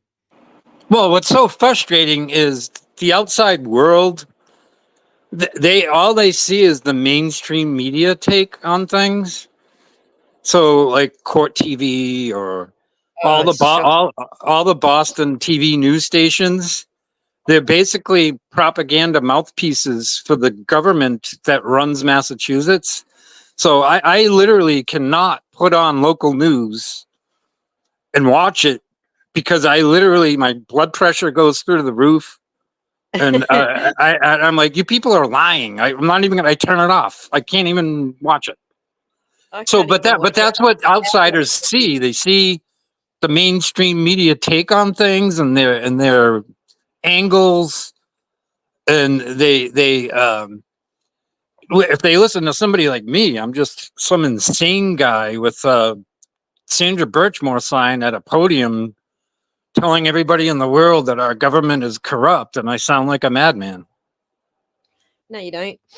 Not after what we've seen. You don't sound like a madman. Just to fill you in, I'm not sure that I have said this to you before. I probably have, because I often do repeat myself, apparently, according to my kids. But I came into this, so I had heard on the mainstream media, obviously, that Karen Reed had killed to prove it. And so I pushed that aside. I went, okay, that's not a case I'm going to follow. You broke up there. I didn't hear your last sentence. I decided it wasn't a case I was going to follow because, they told us they had video of it. So, she was done and dusted as far as I was concerned. Well, we discussed that before. That was a very, very, very early. Very early. So DA Michael Morrissey lied to the media who's in his back pocket, and they put out the word that there was going to be a forthcoming video, which didn't exist. Right. And so what caught my attention was when you guys started getting arrested. That's when I stood up and took notice. I was like, hey, hang on a second. What's going on here? You don't have protesters Well, update on that. Sorry to interrupt you again. Yeah. Two more people have been summoned for yet another witness intimidation hearing. So Yuri Buchanan and the rest of DA Morrissey's SS trooper group, they're still roaming the countryside, terrorizing free-speaking Massachusetts citizens that are speaking against the regime, and they're bringing more people into court now for texts and calls they've made from like last year. These people are desperate. They're like Gestapo going through the countryside trying to round up dissenters of the regime. Right. And, I think the reason that I keyed with it is because some of the tactics that they're pulling on the protesters is very similar to what they do here in Australia. They will like so the media is always in bed with the government of the day. It doesn't matter if it's left or right. They just, whatever government's in, that's who they're worshipping. So it's kind of the same here in Australia. But whenever we have protests, it will be the media will go out there and like stir up shit. Basically, they'll just stir shit up. So then the police have to come in, and then the police start hurting the protesters. And then before you know it, the media's got a big hit story that the protesters are violent. So Yeah. that was That's a classic setup. right. That was the pattern I was seeing with the protesters. That's what caught my attention. I saw that pattern happening. I was like, the media are painting these guys out to be the bad guys, but all they're doing is protesting. That's what caught my attention. And then I got completely sucked into the legal documents through Chasing Truth's channel. I'm not sure if any of you have heard of her, but go give her a sub. She went through all the legal documents and read them through. Her and I forget who it was, someone that she invited on as a guest. So, well, can I interrupt you for 1 second? Sure. When you say legal documents, quote unquote, I even take offense to that because like the initial police reports that Canton Police wrote, the police reports that the Norfolk County DA's office, State Trooper Detective Group wrote, were so biased, if not outright lies. The witnesses, quote unquote, that were in the house weren't interviewed in the proper way. They had a friends and family meeting at Jen McCabe's house later in the day after they all got their stories straight. The initial Canton police reports were very vague. So when you say I've studied the documents from Australia, what I'd say to you is already realize the documents that you're reading are already tainted. Right. Well, that was the point. We didn't think much of it until we started reading the documents and seeing for it with our own eyes that there was a whole bunch of bullshit going on. It was reading the documents, like just the police reports alone didn't add up. And that was the thing that Tracy was saying when she was reading it. This all sounds like hocus pocus to me. Then after that, I got into it a lot deeper, and then I realized, so I'd already been through the Depp v. Heard trial, and in that trial, Heard had like, 9, or I can't even remember how many different statements that she had to put out there, because every time she got busted telling a lie, she had to put another statement out to cover her tracks. And that was what I saw with Jen McCabe's statements before I even saw a trial hearing. I saw the police reports. Jen McCabe's got multiple different statements doing an Amber Heard on us. So, and I think that's what Tracy picked up on as well, that if you're telling the truth, you come out with one statement, here's everything I remember, and that's it, end of story. But that's not what we were seeing here. We were seeing Jen McCabe had to keep coming back and making another statement and another statement and another, you know what I mean? So it was sus from the get-go. We saw that just from the police reports, that it was sus from the get-go. So yeah. So I guess from my point of view is going into this way before a lot of people followed the Karen Read trial. I already saw what was coming down the pike. I already knew the cover-up was in. I already knew the initial Canton police reports were lies. I already knew that Norfolk County DA's Morrissey's State Police Detective Group were going to do everything they could to cover this. So I basically, I'm an ultimate disrespecter of any of the police reports, because I know they're all lies and cover-ups. But if I was to go to the town square and get on a soapbox and start telling the locals, hey, everybody's corrupt, the police are corrupt, your government is corrupt, your town select board is corrupt, your Massachusetts governor is corrupt, I sound like a madman. no, I didn't think he sounded mad at all, especially after reading the police reports and seeing what was written in there. And, the fact that anyone was buying that crap, first of all, that police even wrote those reports was the first shocker to me. And then the garbage that was written in them. So if you go back through my channel, right back to the very start, that was the first sort of thing that I started covering, was some of this shit don't make sense. The stuff that they've written in the reports, how their stories don't match. Who was it saying, hit him, I hit him, I hit him? Because, that was being said on Twitter all the time. So I had to go and, I actually dedicated a whole video researching, okay, who was it that said that?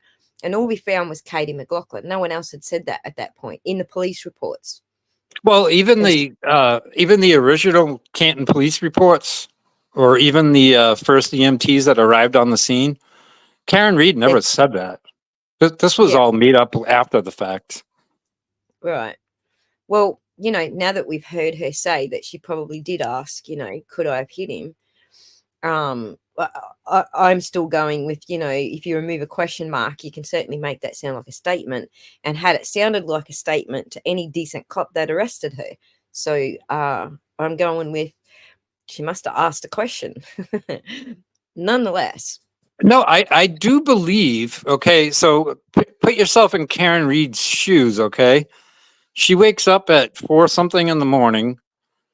John, who was being a jerk, and we all can agree they were having some sort of argument, dropped them off, and she said, fine, pal, I'm going home.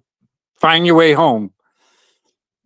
She goes to sleep. She wakes up and he's not home, and she's literally now in like panic mode. Like, well, wait a minute. Like, where is he? Like, one of these people didn't drive him back home, or did he try to walk? So when she backs out of John's garage and accidentally hits John's car, which is the event that actually cracked her taillight, by the way. Yep. She's calling Jen McCabe and Kerry Roberts.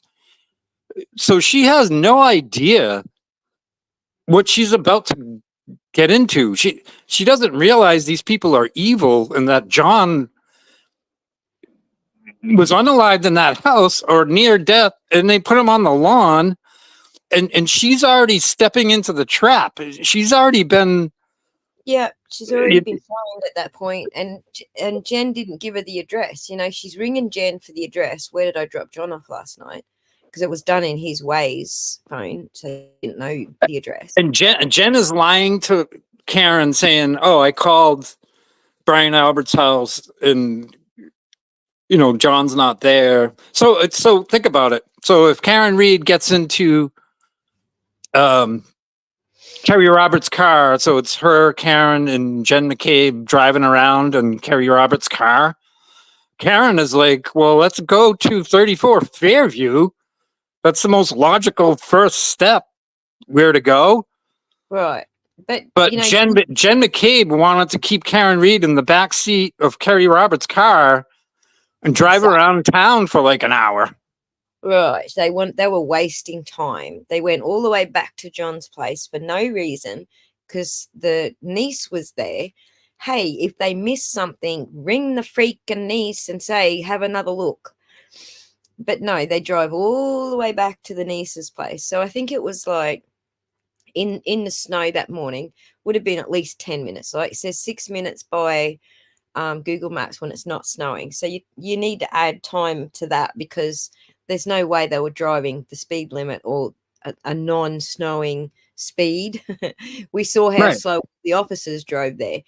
So we're talking about, at least 10 minutes getting Karen to drive all the way to her house, and at least another 10 minutes driving Karen all the way back to John's house, and then at least another 10 minutes. So, how much of that time was wasted of John's life laying there on the lawn? Well, I mean, to me, for people to understand the situation Karen was in, and I get criticized for using this term, but she basically was forced into a car with two witches, and they brought her to the unalive scene of her boyfriend in the most evil manner possible. And then Karen Reed sees John dying or dead on the lawn, and she's a very intelligent woman, and she knows that she dropped him off there at 12:30, and she's not assuming that these people killed him. So her brain in panic and trauma is just, did maybe I hit him? Like, what is going on? It's her nightmare. So, excited utterance, they call it. She's just thinking out loud because she can't comprehend what she's seeing. Any human being, their heart and soul would be torn out. And she's just trying to put reason to it. She has no idea what's going on. She doesn't realize these women are evil that she's with. She doesn't realize that this has all been set up. How would she know that? Right. And she's also mentally pliable at this stage that she's found John, because she's traumatized. And I agree with what Tax Cut's saying here. It wouldn't have taken much to convince her something else happened. They're putting it in her head. But before we even get to that point, rewind back to, John hasn't come home yet and she's worried about him. We had Abby come on and talk about her ex. She's looking into a case very similar to this regarding her ex-boyfriend. So he was found in his apartment complex, and it was kind of a Sarah Birchmore kind of situation. The injuries match John's injuries. So I'm trying not to say the S word because YouTube is. Essentially, Abby was saying when she first found out that he might have done this to himself, she blamed herself. The first person she blamed was herself. Well, I'm sure Karen, in the trauma of that moment, a million things are going through her head. But I can also picture her backtracking in her mind when maybe they were arguing where she was bringing him over there. She didn't want him to go in. She didn't want to go in. And then she did one of those, okay, jerk. If you're drunk and you want to go in there, screw you. Find your own way home. She left. Okay. Now she wakes up in the morning. Well, she was also texting him, like, are you coming home? A-hole? Like, what are you doing? Are you screwing some other woman? And then she finally fell asleep. Then she wakes up and then she realizes, I think she expected him to just come home at some point. It happened in Aruba. They got in a fight and he eventually came back to the hotel room and everything was fine. And then she apologized to the people that were involved in Aruba, whatever.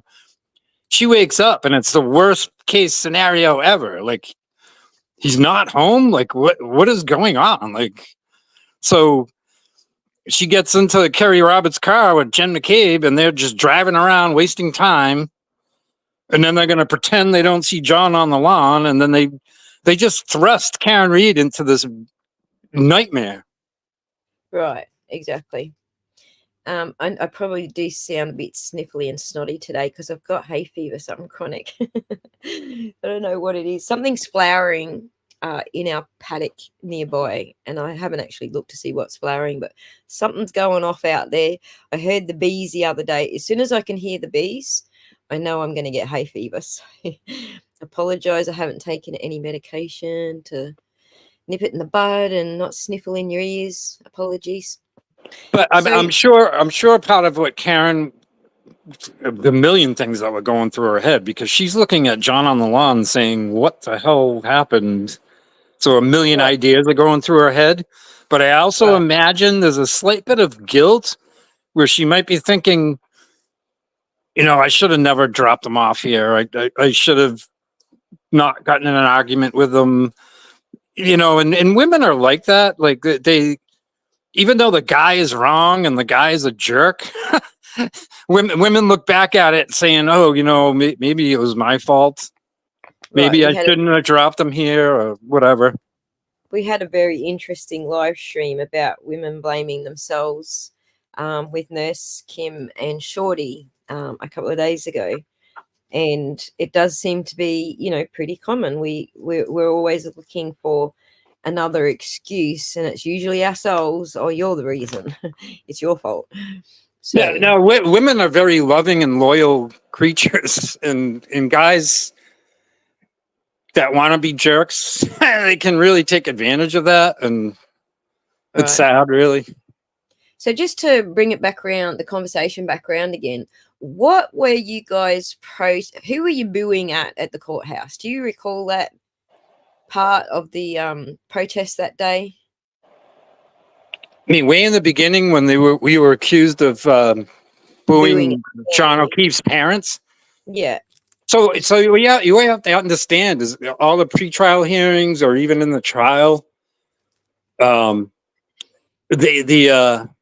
O'Keefe side of the family would show up in a group. They would be escorted from the parking lot behind the Registry of Deeds building, which is directly across the street from the Dedham Superior Courthouse. So amongst John O'Keefe's parents would be the evil players, like the people we hate. So they come in as a group. So Grant was and initially, some people in the Karen Reed movement didn't know who John O'Keefe's parents were. So that video where we're booing his parents, we weren't. We were booing like Carl Dougal or Tully or McKennick. It just so happened that John O'Keefe's parents were in the group. And then I remember specifically Aiden Carney, Turtle Boy, telling us as a group, stop booing. That's actually Peggy O'Keefe and John O'Keefe Sr. Don't boo the parents. Right. So they were like collateral damage. You didn't know who the parents were until after Aiden told you. I didn't know who what they looked like in person at that time. No, that was a date early in 2023. Yep. So a lot of us that started showing up as Free Karen Reed supporters, we didn't know all the players by face and name at that point. No. So once everyone realized who the parents were, everyone became far more careful where they were directing their booze at. Correct? Yeah, but the problem, Aussie, is they're all coming in together. So there's a group of like 15 of them. Okay, so there's Peggy O'Keefe and John O'Keefe Sr., but right behind them is Jen McCabe. Right behind her is Carl Dougal and his wife. So all the other players in the group are all villains except the parents. Tell the Carl Dougal story so everybody understands the problem with Carl Dougal. He's got a bit of a history in this as well. So Carl Dougal, who's a Boston police detective, he's the only Boston police officer that ever appeared at this trial. So normally if a Boston police officer is fallen and the accused, you would have dozens or 100 of Boston State Police outside the courtroom, in the courtroom, looking for justice, hoping the accused gets found guilty. There's been zero Boston police presence during this entire trial. Except him. Except him, because he was friends with the McAlberts. He's kind of tied in to the whole thing. So he was the only Boston police officer to show up on the other side, quote unquote. And him and his wife Jackie are just jerks. They're just awful people, terrible. And there was one point during the trial that Karen Reed was coming out of the ladies' room, and Carl was walking in or out of the men's room, and he shoulder butted her. He assaulted her in the courthouse. It was caught on video, and he was banned for the remainder of the trial. His wife Jackie continued to come to the trial without him because he wasn't allowed in the trial anymore. Right. And so herein lies the reason why some of the outside players who attend the courthouse with the family are getting booed at. Another story, which I'm sure most of you know, is about the the family inviting Turtle Boy's ex to one of the hearings. Yeah, LG. We don't like to use her name, aka fake victim. Yes. So she had a restraining order against Turtle Boy. So what the family did is they weaponized their restraining order and they put LG in their contingent coming into court to get Turtle Boy thrown out of court. Right. So essentially that oh, sorry. Give me one sec. Continue on, Scott. I need a second. Yeah. So what was outrageous about that? So if you go back to LG, the fake victim, we believe as Karen Reed supporters and Turtle riders that LG was a plant from the beginning. Turtle Boy had a tryst, an affair with her, and she ended up working with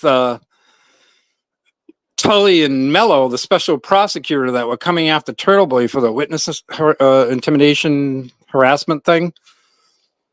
And Kate Peter, aka Krusty, was working with LG, the fake victim, to basically set up Turtle Boy to get him arrested and get his bail violated so he would go to jail for 60 days, which happened. Aiden did 60 days in jail. He gets out. She still has the restraining order on him, but she has never been to the Karen Reed trial. She has no reason to be there. And all of a sudden, the O'Keefe's / McAlberts insert LG into their contingent and walk into the courtroom with her by their side for the sole purpose of getting Aiden Carney ejected from the courtroom because she has a restraining order on Turtle Boy. It was all a ploy. It was all her weaponizing her restraining order. It was obvious. She had no reason to be there.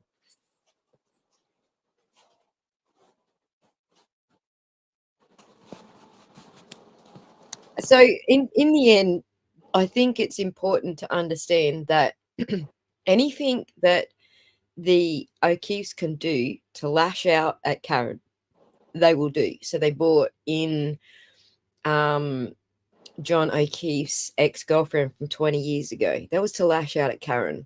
That's not because John O'Keefe's ex-girlfriend from 20 years ago actually did stay in contact with him. She didn't even know who they were talking about when she was told he'd been killed.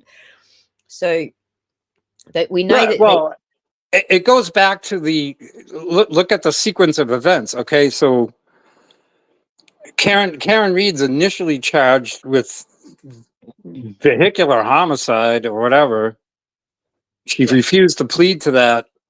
So meanwhile, they're trying to come up with some way of convening a state grand jury, and we're going to up the charges to second degree. The McAlberts come in and the other people come in, and what they're trying to do is character assassinate Karen Reed. They're trying to build up a motive for her. So they're bringing up the Aruba incident, blah, blah, blah. So when you get to the trial, the bulk of the state's prosecution case was A, to protect the McAlberts, and B, we have to paint Karen Reed as this like insanely evil, jealous woman that wants to off her boyfriend. So the majority of the state's prosecution case was to bring in the women from Aruba and drag the stepchildren in and just paint Karen Reed as this evil, conniving killer. And that's to titillate the jury and the drama crap. And that's what a lot of DAs do nowadays. They try to get the jury to buy the drama in order to convict somebody. Right. There's also a side story to that. So I've tried to explain this before. but I'm not so sure that I'm good at it. But I'll introduce it and see if Scott can explain it better. But there's also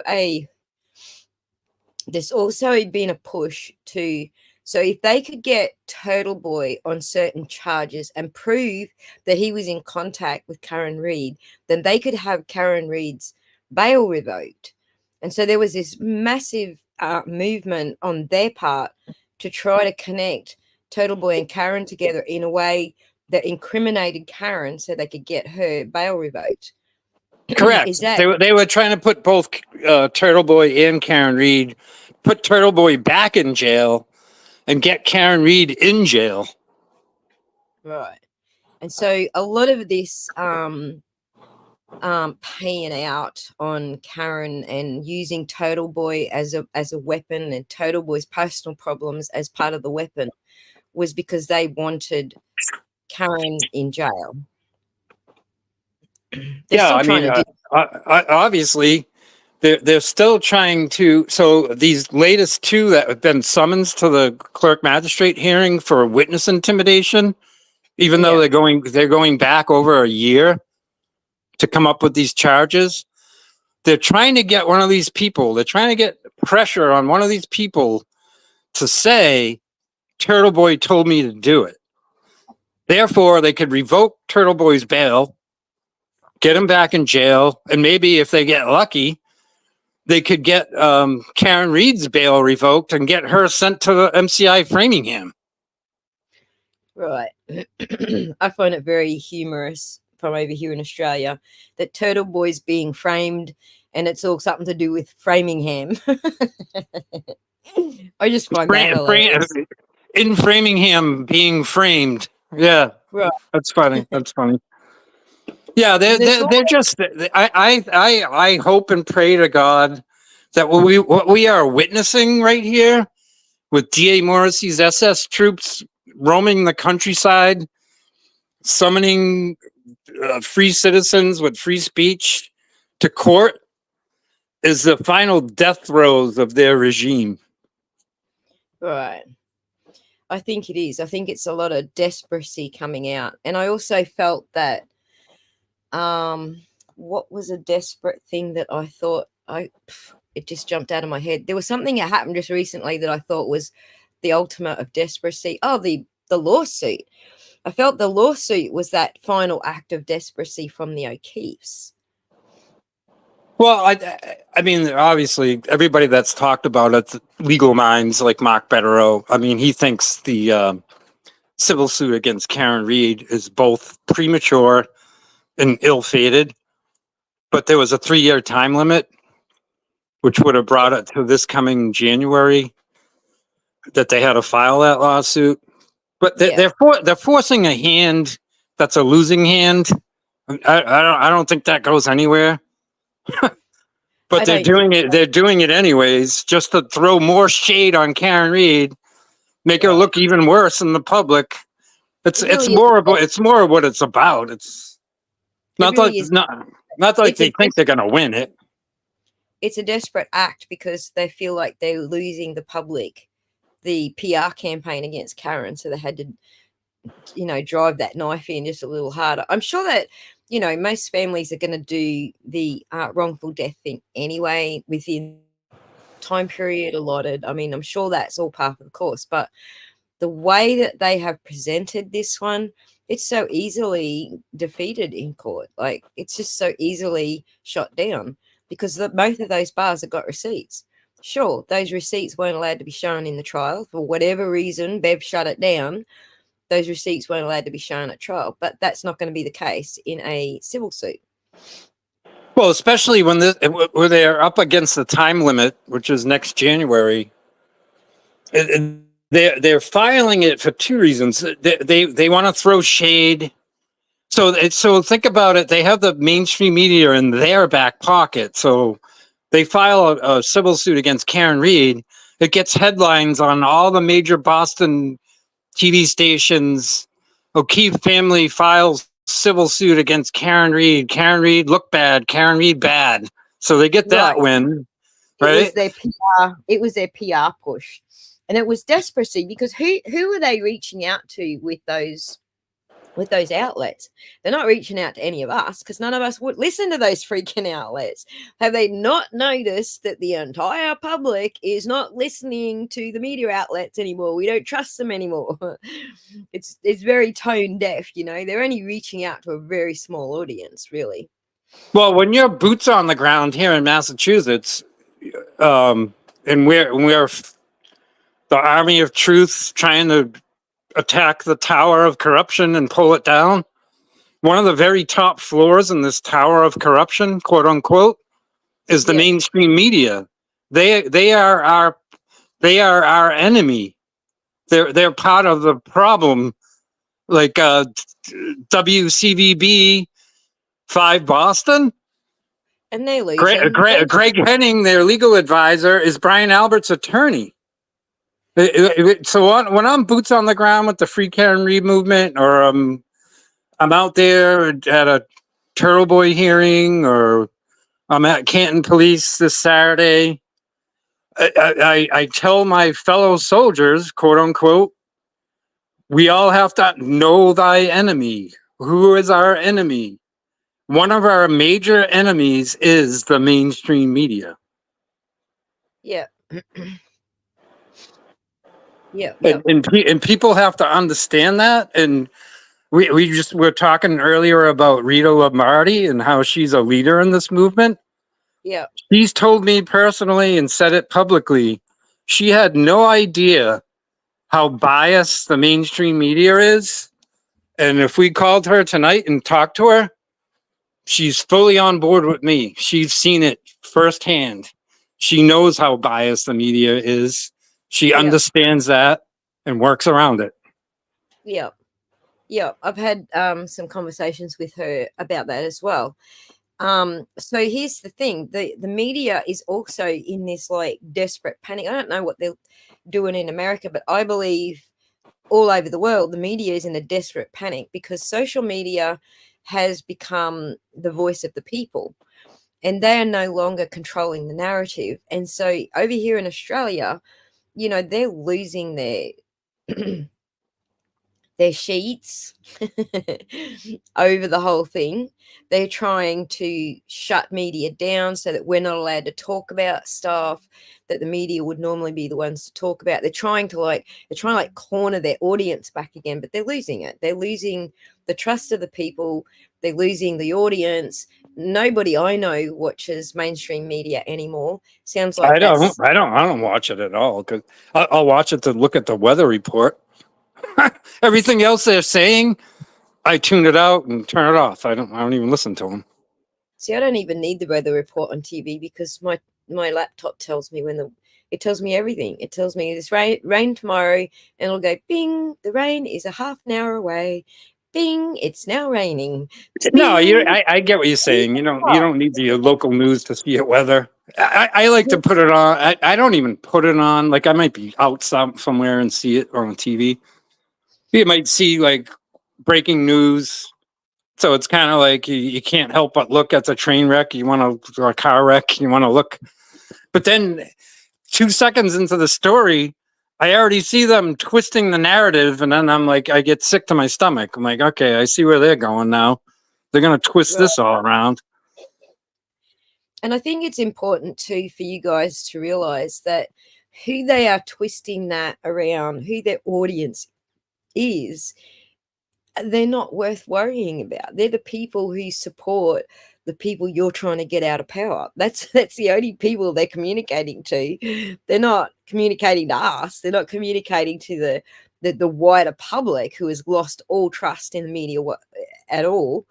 They're communicating to people who still have propagandized and that they still get to vote these leaders in that we're trying to remove. So it's a very small in Boston, most of the TV stations are pretty much pro-Democrat, and most of Massachusetts, it's all blue, it's all Democrat. You know what I mean? So maybe Channel 10 is a little more neutral. And if you look at print media, so Boston Globe and Boston Herald, the two major Boston newspapers, Boston Globe is completely left-wing, where Boston Herald is more conservative. but I'm sure every state, every country, you understand your media. You know what media is left and what media is right.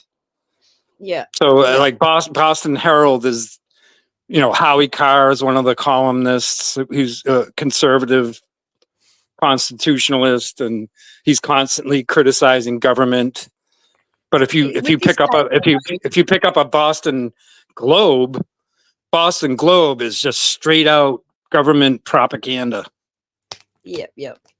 If you're just looking at this case alone, you can tell who's left and who's right and what's going on with the politics there, just on this case alone. So, And it's funny, like I don't want to bring politics into the free care and read movement, and we have every spectrum of politics that are in the free care and read movement, and I right, could be Saturday. I was at Canton Police Station protest, and I'm a conservative constitutionalist. yeah, And next to me is somebody that's voting for Kamala Harris. But at that given time, we're all on the same team. We're all just trying to fix. right. And then you got me and Abby shouting from the sidelines, and neither of us are one side or the other. So it's a real big mix of a lot of different politics on the free Karen Reid side, but that is not the case on the other side, is it? Well, I think so. If you're to believe the systemic corruption in Massachusetts, if we look at the various DA's offices and the detective groups that they've assembled, who the Massachusetts Attorney General is, who the governor is, every single one of them, there's a big D next to their name. So I'm not Right. necessarily I noticed that. I'm not criticizing the Democrat Party. What I'm saying is you have a mono party that are all out to protect each other. Right. That's the way I saw it. I was like, how much of politics is involved in this? Oh wait, they're all Democrats. So obviously there's no left versus right up there. When Morrissey started going on about, the what's his name? The FBI, they're just coming after me. I thought it was a political, like, tug of war. Joshua Levy. Thank you, Joshua Levy. But they're both No, Democrats. so the Democrats in Massachusetts. See, here I go. I've already touched the third rail. I'm hitting politics. I leave the third rail out. But I did understand that they were all Democrats. So there was no, just because Morrissey's a right winger, we're going to go after him, or just because Levy's a right winger, we're going to go after him. There was none of that I could see. No, the way I should put it is vice versa. So DA Michael Morrissey is using his political agenda to turn around and say that U.S. Attorney Joshua Levy is coming after him because of his politics. And what I would say to Michael Morrissey is, no, he's coming after you because of your corruption, not because of your politics. Because you're corrupt, dude. Get it right. And so that's where I came. That's where I very early came to the decision. This isn't about left versus right. And then seeing all you guys out there protesting together and seeing that you're all from different parts of the spectrum. Some of you don't even vote at all. Some of you are voting left. Some of you are voting right, and you're all getting along. And it was really positive to see that when it comes down to the black and white, hey, what's corruption? You don't have a political stance on that you're all in it for the same reasons. So that was really positive for me to see that happening. I get it. I know everybody wants to keep the polarizing politics out of the argument. The only reason I bring up the politics is to point out the mono party.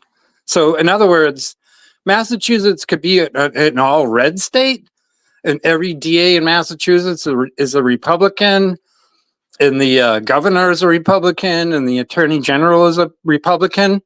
In that alternate world scenario, you could have the same corruption taking place. So I'm not specifically criticizing Democrats and their views and political views and their values. All I'm pointing out is absolute power leads to absolute corruption. It wouldn't matter if Massachusetts was all red or all blue. We have the same thing here in Australia. Like, we do have, our diehards who will always been left, they'll vote left, and our diehards who have always voted right will vote right. But there's a good portion of Australians who realise it's the same party. There's no difference between the two. We're all frustrated in the framing of Karen Reed. We're all frustrated in the cover up of Sandra Birchmore. And so, okay, how does this happen? Like, how is Canton Police controlled by DA Morrissey's office? And why is nobody blowing the whistle on each other? And why isn't the Attorney General or the governor doing anything? It's because they're all on the same team. I'm not criticizing the Democrat Party. I'm just pointing out the fact that when you have a monoparty running everything, that's when corruption can go haywire. Right. And so, like, even in Australia, you can say, oh, this is the epitome of what the left is, or this is the epitome of what the right is. But when they are in power, the general things that they're aiming for are all the same. So they divide us on these, like, really minor things that really don't count. These tiny little differences between the parties where we go, oh, I believe that. And that's what they put all their focus on. They don't want us to focus on when they're actually in power. They're all doing the same thing. They're all starting the same wars. It might be a different country, but they're still starting the same wars. They're all doing the same thing with the tax. They're all doing the same thing with our money. They're all putting people into positions of authority that we don't necessarily trust. They're all using the media. Like, it's no different. It doesn't matter who's in power. It's the same shit, different day. And that's, to me, that's the mono party. That's the uni party. There is no difference between any of them. And I don't even think that Exactly, I agree. If the Greens even got into power here in Australia, it still isn't going to change. So when I'm boots on the ground, free Karen Reed, I'm like, put all the politics aside. We are the army of truth seekers. We have our constitutional rights in America to protest our government. We see there's something wrong. We see corruption here.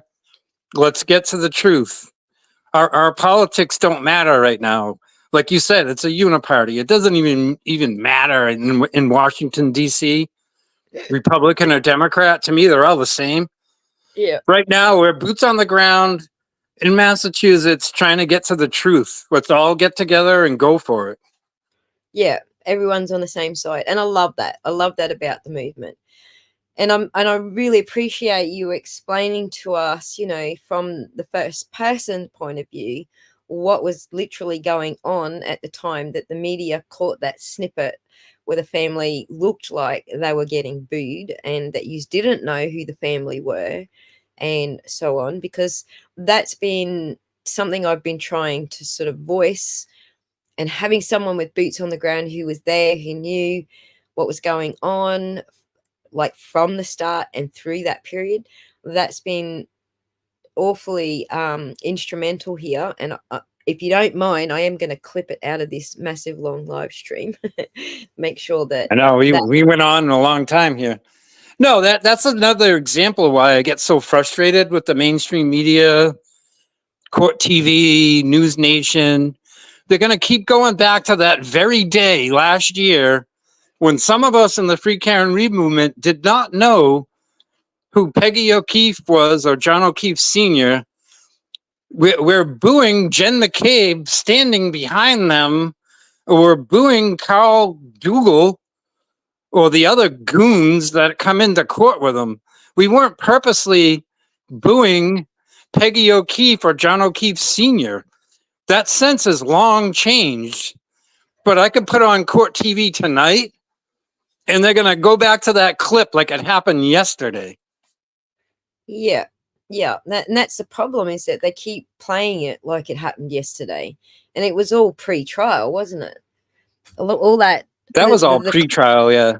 No, by the time the trial started, All the free Karen Reed peeps knew who everybody was.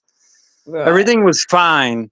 But see, that's again, the mainstream media likes to froth up controversy, focus on certain things, that one clip, that one mistake you made when you were on the camera, and they cut out all the rest that you said. They just pick that one little thing, Right. spin their narrative around it, and run it 24/7 on the news. That's why I hate mainstream media. And that's what's frustrated me about it, because other larger creators are buying it as fact. And, you know, as I started out saying originally, it's not fact. Until any of these people actually go through court and get their day in court, it doesn't become fact until we see the facts in the court case. Like right now, we're starting to see some of the discovery come out, and it's starting to look like it's not fact. It's starting to look like it was all manufactured just to get Karen Reed thrown back in jail. That none of these people did anything wrong. It's all just being manufactured. Even the even the whole story that got Aiden Carney put in jail was manufactured. They literally what they're doing, what you're seeing, what you're witnessing before your eyes is the people, the free people of the United States have smelled a rat. They see the rampant wrongdoings of our government, the corruption. They see the framing of Karen Reed. They see the cover up of Sandra Birchmore, and we're fighting back. And what you are witnessing in the mainstream media propaganda, in the reporting and in the charging of more citizens for speaking the truth, it's literally our corrupt government fighting back against free speech. They're trying to shut us up. That's it. Right, exactly. Guys, I just got a message from somebody that you're going to be interested in. So in the last couple of streams, Scott, we had been talking about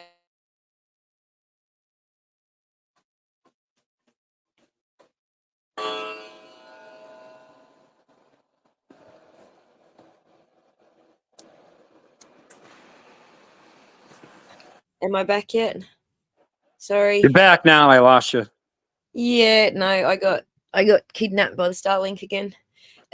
So someone has just cleared up a query we had. Now, do you remember us asking what color is Higgy's Jeep? Does anybody know? You remember that? No, I remember that from the interview I did on your show. I have literally never looked into it. I don't know if it's white or light gray or whatever. I don't know. I'm getting kidnapped frequently, people. So I'm sorry. I just got another kidnapping, but we'll just see how we go for a bit longer. I got planes and stuff flying overhead, and that sometimes does interfere with my reception. So I want to put this on the screen so you know what color Higgy's Jeep is. All right, I got a photo from the source. There you go. That is Higgy's Jeep at the front of Higgy's place. And I believe that other vehicle there is the other vehicle. I mean, it could be a white Jeep that hasn't been washed.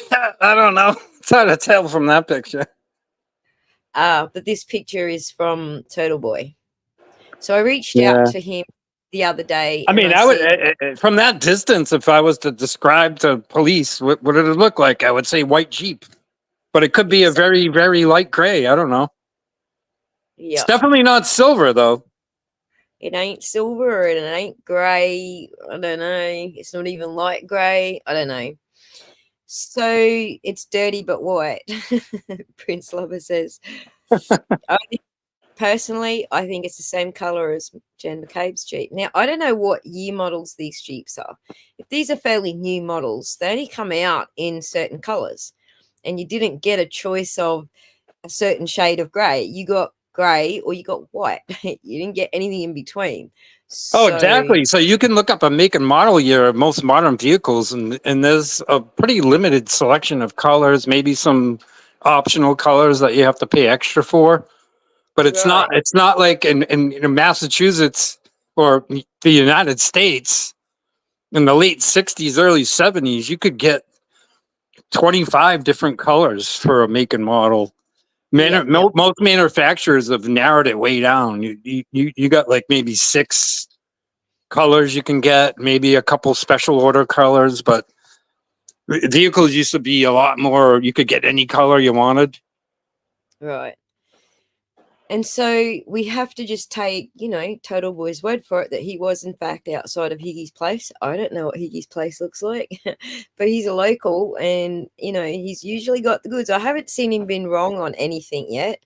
Someone tried to tell me the other day, he's been wrong, and that's when I stopped watching him. It's like, name it.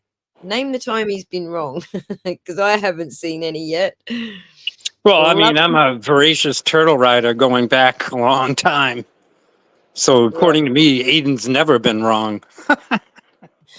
Well, I'm not a turtle rider. I watch his channel so that I know what everyone's complaining about. I find him hilarious. I do enjoy his channel, but I can handle the swearing and the it's pretty much Australian attitude. I'm pretty sure that's the same in Australia. Like, men behave the same here. Yeah. Well, I say women do too, but it's a country sort of attitude that we have here in Australia, certainly not a city attitude. So I can handle his personality. I don't find him all that offensive. I can handle hearing the C word and so on. I think a lot of the turtle haters that they make a turtle sound so awful, but he has 100,000 subscribers. There's a lot of people entertained by him, and they trust him. They trust his reporting, and they expect turtle. They expect Aiden to be Aiden on a show. He's not going to sugarcoat anything, and a lot of people actually enjoy him for that. Right. And I agree with Karen. When he is wrong, he does correct it. I've heard him correct himself on things, and it's a big difference to the mainstream media. I know that with mainstream media, if at all you get a correction, you'll get it months and months, years later down the track. Eventually, they'll get to it after it's already gone viral. Like, they don't care. So No, I mean I guess, you gotta respect him. If he makes a mistake, he'll let you know. Like I made a mistake Saturday. I was I was at the podium saying William Farlow was arrested for the murder of Sandra Birchmore, and I met Matthew, and I didn't realize it till I rewatched the tape. So yeah, yeah, I was going on every platform. I'm like, whoops, they're yeah. twins, and they're both like bad people, but I said the wrong name. Sorry. Look, I even did the same thing when I put out the video about the Jeep. I meant to say grey Jeep because that's what he said in his testimony. But because I'd heard everybody else say it was a white Jeep, when it came time to recording myself saying it, my brain went white Jeep, and that's what I said. I was like, yeah, okay. I said white where I was meant to say grey. So you can't even like, I'm already like cringe like when I like rewatch something and I'm being interviewed or I'm at a media mic. I hate watching it because you hate how you sound. But what makes it even worse is when you misspoke or made a mistake. I don't live well with those. I'm like, oh my God, I said the wrong name and I like kill myself over it. I hate that. yeah. And with YouTube, you can't take it down, fix that error, and then upload it again because you've just lost all of those views. Yeah, there's So no redoing that. there's no You mean redoing it. It's no. done. Yeah. So yeah. And Karen says, "We forgive you, Scott. Sounds like the Farwell twins are horrible." So the other twin is William. Is that right? Yeah, yeah. So, well, they were both involved in the Explorer program, and they're both alleged to have sexual relationships with Sandra. But obviously, Matthew is the one that's charged with the unalive. And when I was at the podium, I said the other brother's name by accident. I'm not sure. I'm following you, Shari D. Is that in relation to the statue? How many less haters there would be? I don't know if I follow that, but I call him Aiden. Like sometimes I'll say Turtle Boy because I want the audience to know exactly who I'm talking about. But if I'm speaking with him or with people who know him, I generally say Aiden. Yeah, well, I guess to a worldwide audience, people would know him as Turtle Boy.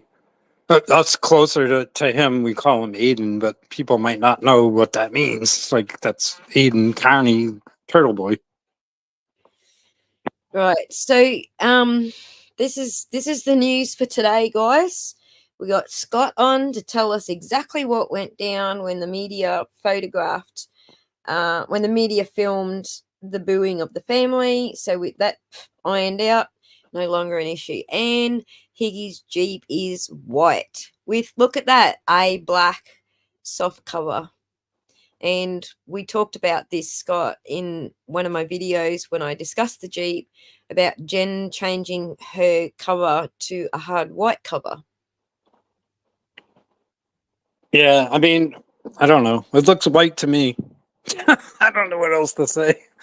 That's pretty white. So this explains why everybody else said it was a white Jeep because it looks white, but Higgy didn't want to tie himself to a white Jeep. Why didn't Higgy? What reason would you have to say it's grey? I think we discussed this in the earlier show. I think a lot of what's going on here is what the FBI has for information, like what was part of the TUI. For some strange reason, they had to suddenly insert Higgy's Jeep in front of the house, in front of the mailbox, which was none of the pre-trial, which was out of the blue. And it's almost like they were scrambling to get ahead of something that the feds know. That's the guess off the top of my head. Yes, I do sometimes say turtle boy, turtle boy, turtle boy. Dun dun dun. There's some reason they're inserting that Jeep in that specific location in front of that mailbox, which actually doesn't even fit Trooper Paul's theory and stuff that Karen Reed backed up and hit John O'Keefe in front of the flagpole, because if Karen Reed was going that fast in reverse with her Lexus, she would have impacted the Jeep with the plow on the front of it. So interjecting the Jeep's position to the front of the mailbox, which would have been on the corner left of the driveway, the Jeep's an obstacle in Karen Reed's alleged ramming of John O'Keefe. Yep, and it also gets in the way of the other testimony they were relying on, which was, what's his? I've forgotten their names already. Black Blob's brother. What's his name again? I'm forgetting that. Nagels. So it gets in the way. Both brothers are no good. If I got the names wrong, oh well. Right. So the Nagel testimony saying that, Karen was in the car on her own, it gets in the way of that. Like they were trying to use that testimony to bolster their case, but they'll put a Jeep in the way that doesn't bolster their case. And it also gets in the way of their accident theory that Karen didn't hit the Jeep when she was doing 24 miles per hour backwards. Yeah, I mean, none of it makes sense at this point. Honestly, I don't know. Can you imagine how confused you were as a juror after weeks and weeks of this testimony? And then you get these people inserting a Jeep in front of the mailbox. Like the jury, I feel actually bad for the jury. The way this case was presented to them. Absolutely. I feel like the jury, like, I feel like before the jury even walked in that room, I feel like the judge she was fixing it from like through pre-trial and stuff, because the type of evidence that she was allowing in that didn't have any authentication at all. Like, I've never seen a judge do that. If you're entering, there's a specific specific protocol that you have to follow to enter digital evidence into court. She didn't follow any of those protocols. She's just letting everything in, including what could have been Well, just screen well, Photoshop screen. the Sally Port video is the most outrageous, incredible, in front of the whole world corruption I've ever seen happen in a courtroom. I don't know. You've I been don't in a know lot how more Bev allowed it. I don't. exactly. But she let it go. Yeah, no biggie. Yep. So pretty much all of the digital evidence has no authentication. All of it. Nothing that Higgy gave him, no authentication. Nothing that Colin or Ali or anyone, none of that digital evidence had any authentication. And so to me, the jury was at a what's the word I'm looking for? The jury was already behind the ball because of what Bev let in through pre-trial. So what the jury saw was already not authenticated. None of it was real. Like, even just authenticating what Trooper Paul says is this key cycle showing Karen did XYZ, even that wasn't authenticated. And they made sure of that by destroying the black box, so they couldn't authenticate it. So, none of the evidence that Lally is using is going to pass any other court. Like, for me personally, I don't know what strategy the legal team has, and I'm not going to diss them either way. But me personally, I'd be wanting this in another court. I'd be going for another court, because another court's not going to allow half this evidence because it can't be authenticated. Well, I mean, when that inverted video showed up, most judges, first of all, if the defense had introduced that video that late, way past discovery deadlines, Yeah, Bev would have never allowed it. But because Lally's bringing it in, okay. And then, so you got to understand, Karen Reed's defense team had never seen it before, so they're looking at it inverted, and their tech guy is probably saying to Alan Jackson and Karen Reed and David Yannetti, like, "Hey, this is crazy. This video is inverted. What the hell is going on in this kangaroo courtroom right now?" yeah, And Bev's just sitting there twirling her glasses and spinning her squeaky chair, and there's no problem. yeah. Just to address what Iceman says here, the video wasn't even properly admitted into evidence. Like, the lead up to putting that into evidence was asking the library guide, and he's like, "Nope, don't know what you're talking about. That's not what I gave you." Because what he gave them was access to the cloud. He gave them a password. Yeah, the library video thing, that was convoluted. Yeah, like I don't know. I scream from my bully pulpit, like, corruption everywhere, and I sound crazy, but I would think anybody around the world, when they saw that inverted video inserted into the trial, way past discovery, and Karen Reed's attorneys are like, "Are you kidding me? Like, this is the most insane thing we've ever seen." Like, Alan Jackson and David Yannetti and Eliza Little and Karen Reed must have been literally sitting there aghast. Like, I can't believe they're this corrupt that they're actually going to show us this inverted video with blurred focusing. It's something like from George Orwell 1984 or Isn't it? Animal Farm novel. No, it's absolutely 1984 George Orwell. Like, we got so much stuff going on in Australia that's straight out of that novel. Like, seriously. you guys still have at least, you know, some rights and things. So we've never had a Bill of Rights. We've never really had a right to much at all. And even the human rights that we get handed down from the United Nations don't entirely count here in Australia, depending on how the government feels at the time. Well, even though Australia doesn't have the United States Constitution, I think I'd feel safer in Australia than in Massachusetts right now. Well, that depends if you want to. That depends if you want to protest or not. If you want to protest, then What protesters like bundled instantly in Australia? bundled up and whacked and chucked in paddy wagons. Not allowed to do that And shit here. you can't see your trials over there either, right? We can go into the courtroom and sit in on a trial as the public. We can sit in the gallery, but we're not allowed to record, publicize, publish. Is it a random jury of your peers? Like they bring in people to do jury duty, or is the jury like pre-selected? Are they pro jurors? How's that work? Same way you guys do, randomly selected from registered citizens, essentially. Same way you guys do it. But aren't you guys like forced to vote? Like, aren't you supposed to vote? You have to.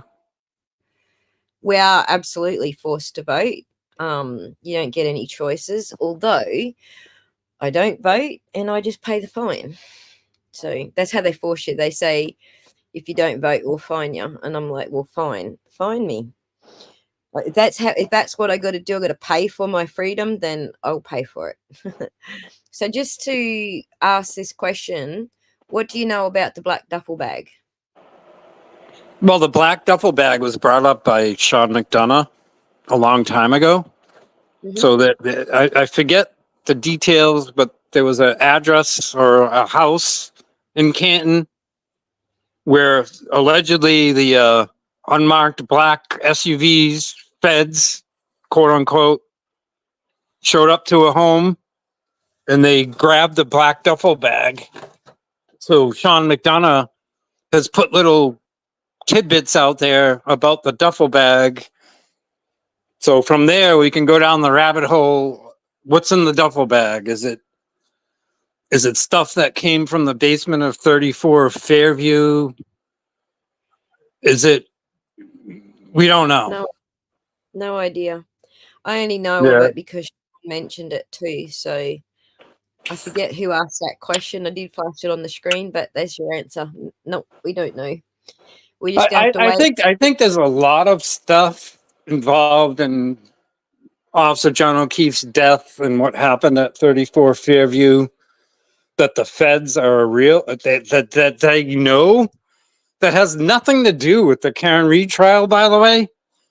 I think there's a whole other story behind this, and I hope and pray someday either somebody that was in the house that witnessed poor John get unalived, or if the feds have information as to what truly ever happened in that house, I hope someday it comes out. But this whole Karen Reed hit him with her Lexus is a complete lie, orchestrated by the police state and supported by the mainstream media. It's all a joke. It's not what happened. Someday we'll know what really happened.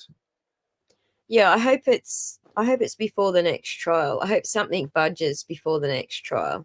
Like I really do feel positively about the appeal to the SJC. I know a lot of people are not feeling positive about that, but I do feel like the SJC will look at Karen's rights, and I think they'll look at more than just what the defense is putting forward to them. I think that they will look at a totality of what has gone down in the trial, like behind the scenes. I think they will. Well, I mean, they hired Attorney Weinberg, who's a well-seasoned, very good appellate lawyer. You know what I mean? So he's perfect to go in front of the Massachusetts Supreme Judicial Court.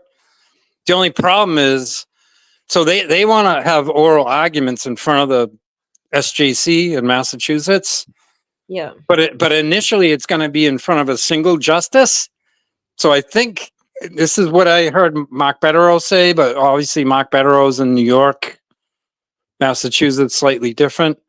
Yeah. I think it's up to the single justice that hears the initial oral arguments that decides, oh, wait a minute, this is over my head. We have to bring this in front of the entire Supreme Judicial Court, which Right. which is what I would hope. But you're talking about more delays. So Right. Beverly Cannone was already challenged by Karen Reed's defense team, and it went in front of a single justice. And actually, Karen's team won, and they got like Jen McCabe's phone. But this is a whole different matter. This is Right. a much bigger thing. For them to get to the bottom of how this all happened, what the case that the defense is putting to them, they have to go back over what Bev did prior.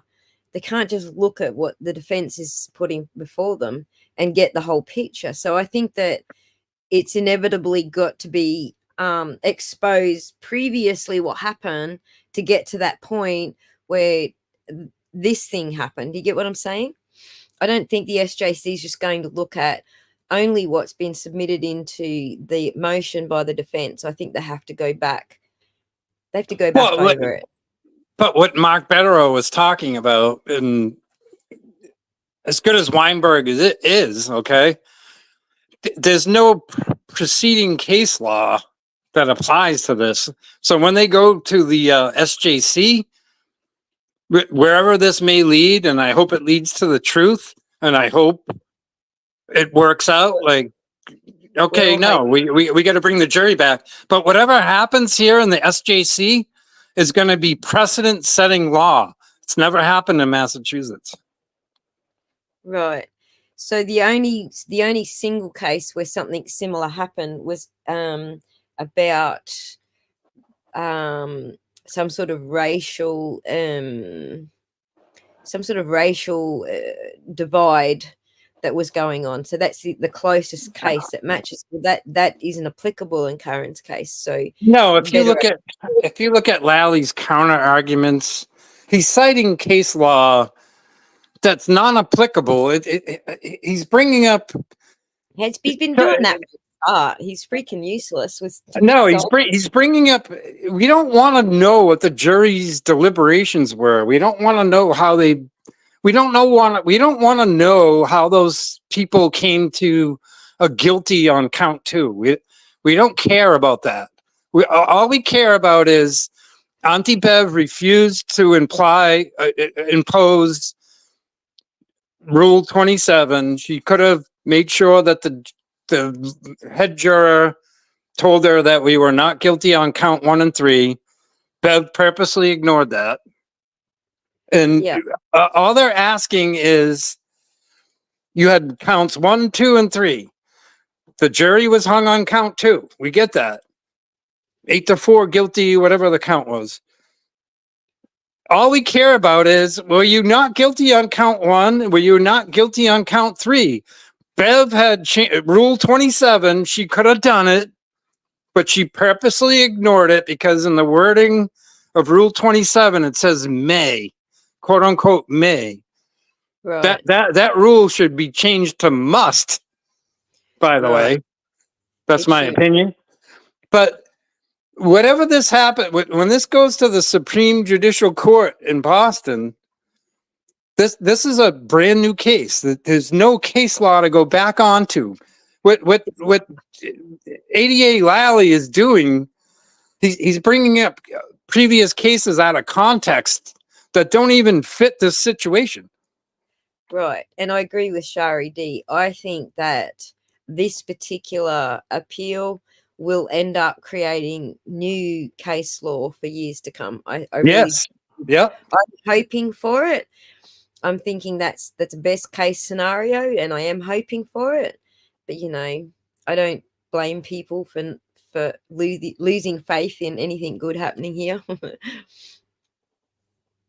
Well, I mean, with everything going on, Karen Reed, Sandra Birchmore, and we can talk about political corruption in Massachusetts, and now this horrible, untimely, unexplained death at the Massachusetts State Police Academy, and everything that's going on.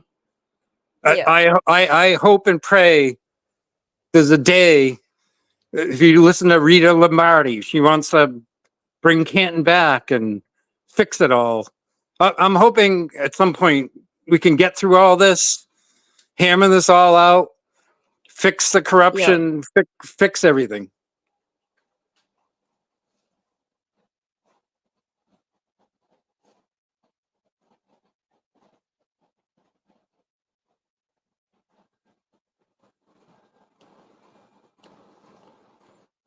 Hello.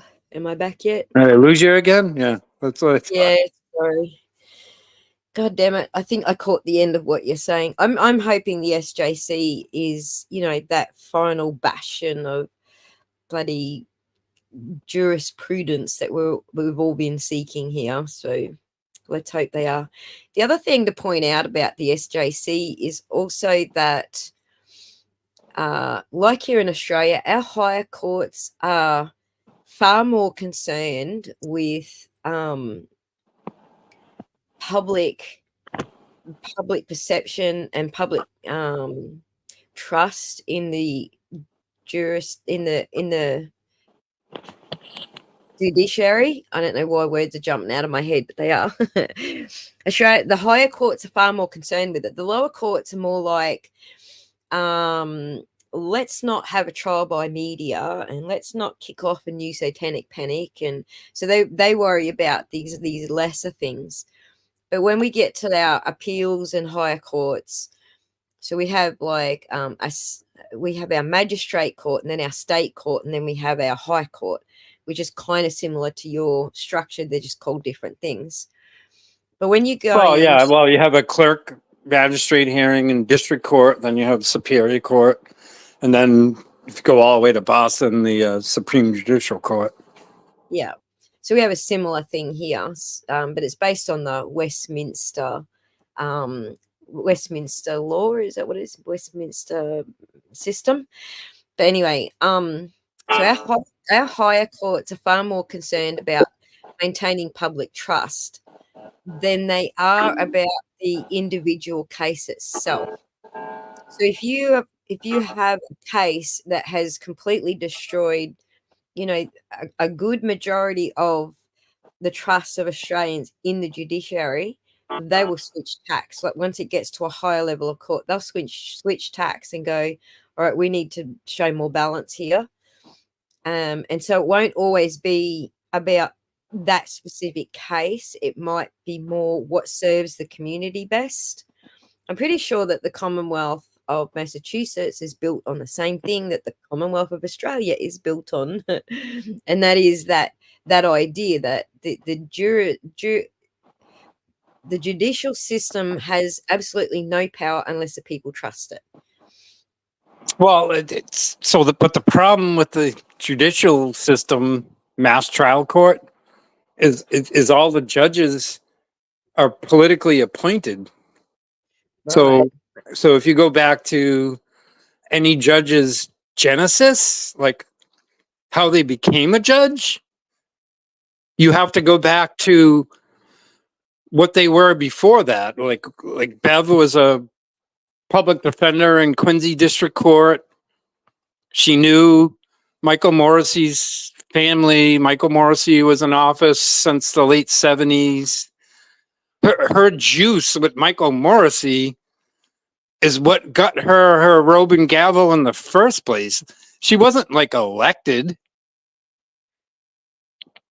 That's right. Can I just interrupt for a second, Michelle? That's not true. The GoFundMe that my kids set up for me, it's less than 2% per transaction. It's only a transactional fee that is on the GoFundMe site. That's not true. GoFundMe is actually one of the most reasonable as far as especially international transactions go. So just wanted to clear that up. And I don't even really have a problem with judges being appointed by a governor, because in Massachusetts, a governor can sponsor a potential judge, and it goes in front of the governor's council, which is supposed to be bipartisan, and they're supposed to look at their resume, blah, blah, blah. You know what I mean? So it's not like only whatever the governor wants. It has like a stopgap, the governor's council. Yeah. But the problem in Massachusetts is the governor's council is majority one party, so it's kind of like a rubber stamp. You know what I mean? So they get in anyways. Right. But I mean, when a judge takes the robe and gavel, I want them to, you know, the justice with the scale. You know, like I want a judge to not put his or her politics aside, just follow the law and be a judge. Mm. Don't inject your politics into any trial that you're overseeing. Right. So that's where I think we have a slightly fairer system, because our judges, they're not appointed by elections. So I don't think electing keeps them accountable. I think electing keeps them running their own politics. But I think that So I'm saying in Massachusetts they're appointed by the governor. In other right, states they run for judge. I'm not right. saying that's a better solution either.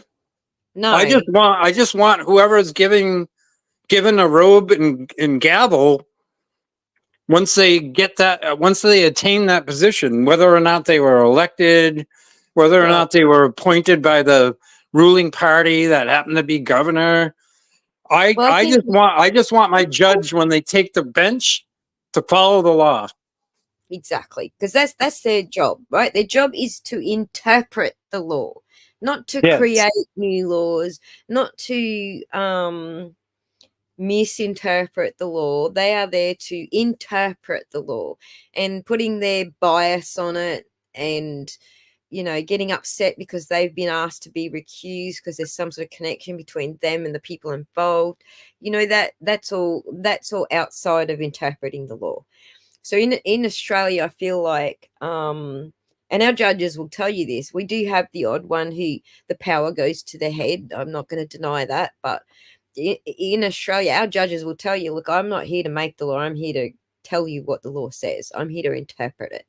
So that, to me, if you remove the politics and you've got judges who work their way up through the ranks because they're good at what they do, it's all merit based. So Exactly. So then you even if I look at Beverly Cannoni, who was basically her bent is left, like pro defendant, and that she was a public defender. Okay, pro, like, let's fight the state here. Like, I'm gonna get my defendant every right he or she has, and I commend Beverly Cannoni for being that way as a public defender.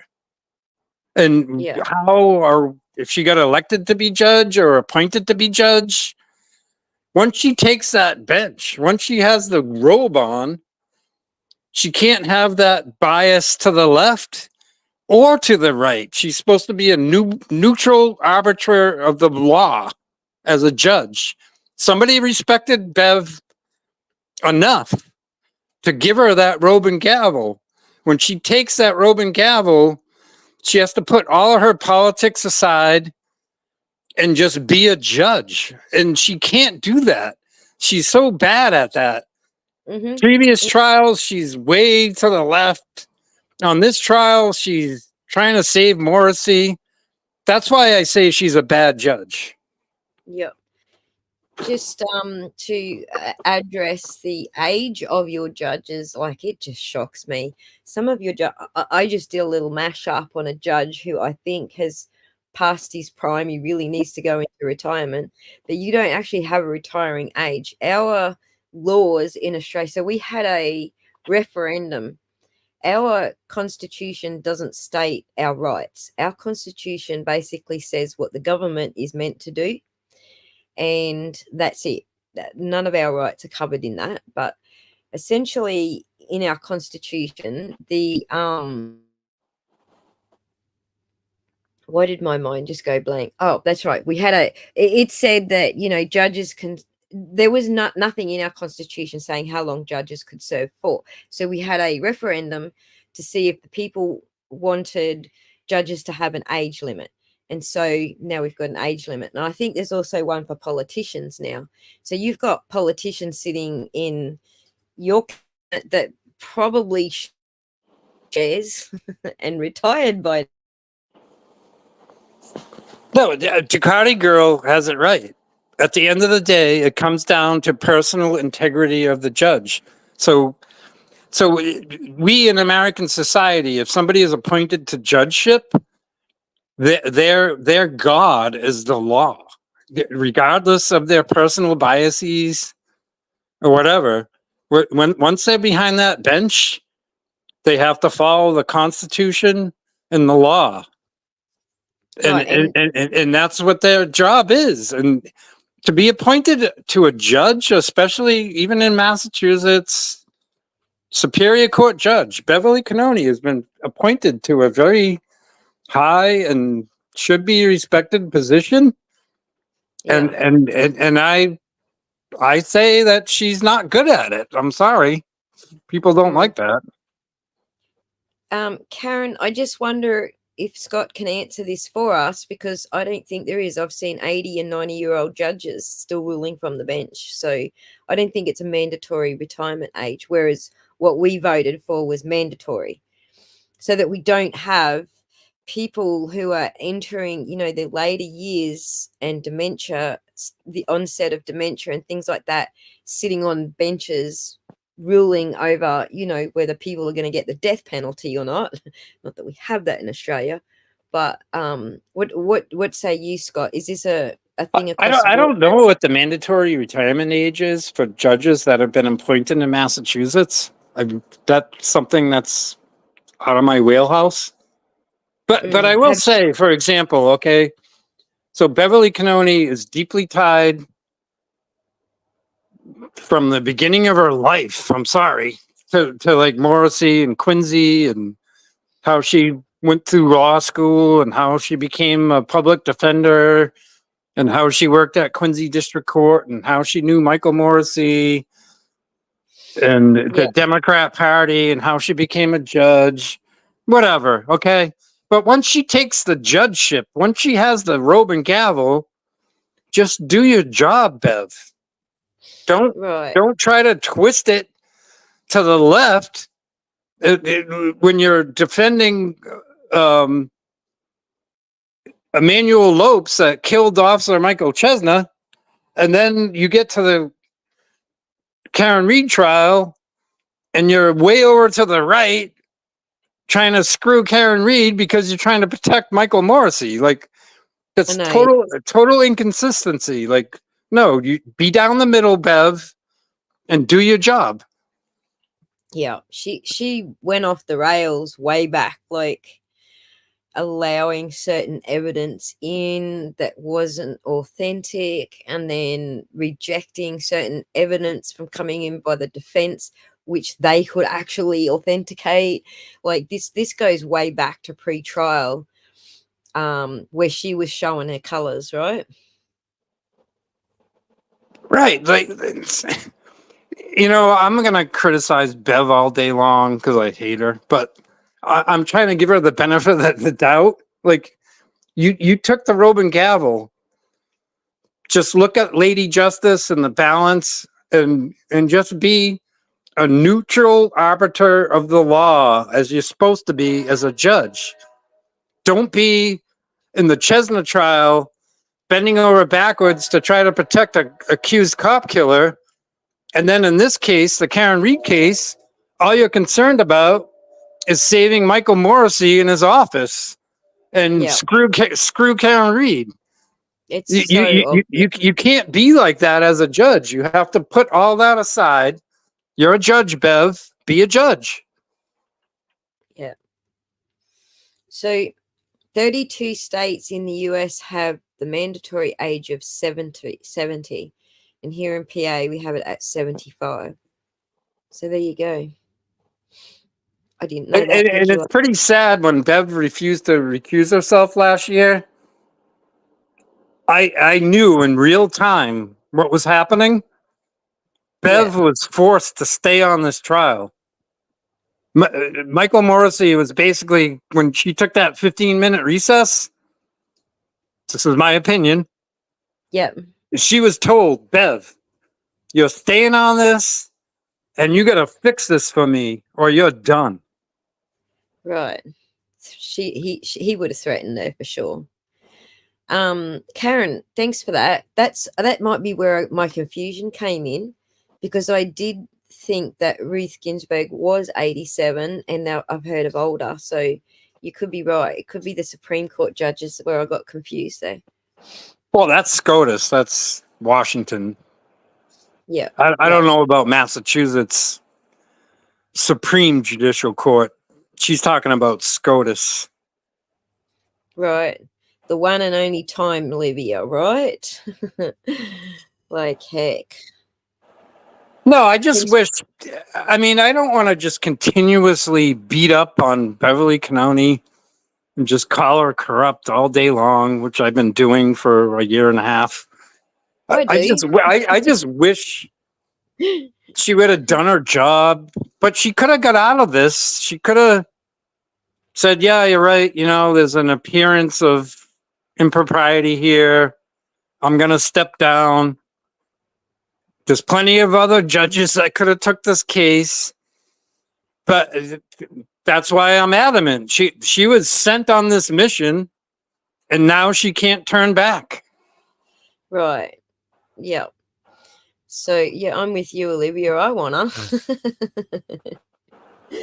Someone's asking you, do you know any more dirt about Bev's background? Go on, do it. Bash Bev. No, it's just where she came from. You got to understand, Michael Morrissey's been in office since the late 70s. We've talked about this before on the other interview. You got to realize Bev's where she came from. The only reason she's a judge is all her connections she had with Michael Morrissey and his political connections in Massachusetts. Again, not to hit the third reel, but it's all Democrats. That's how she became a judge. Former Governor Deval Patrick appointed her to judgeship, and on paper, if you watch Channel 5's news conference when she was made judge, oh, this is great. You know, we got a excellent public defender from Quincy. She's great. We're going to make her a judge, and yeah, hooray, you know, more female judges, the better, which I'm not against. What I'm saying is you have to realize her political alliances and where we are now in the Karen Reed trial.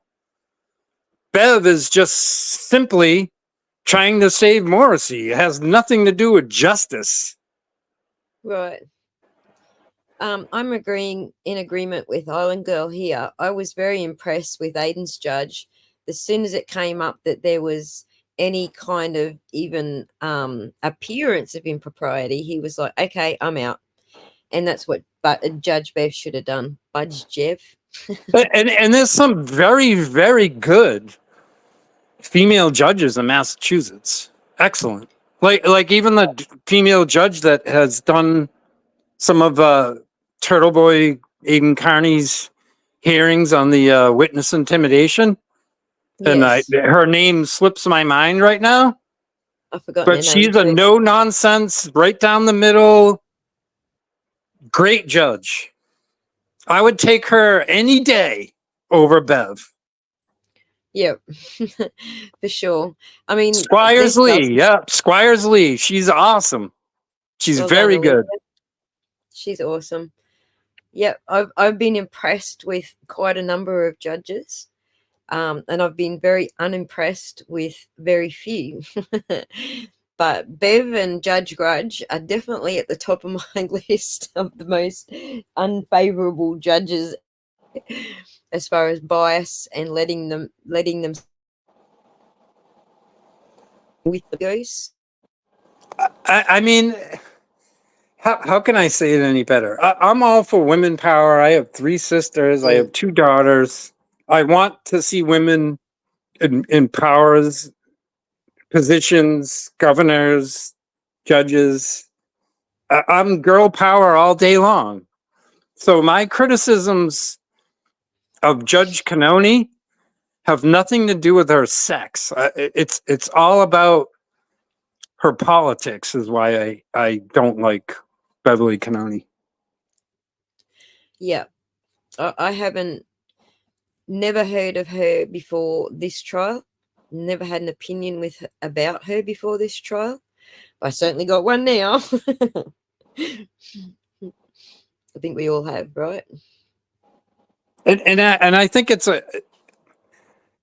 I think actually Beverly Canoni is hurting people that are looking for a strong judge, male or female.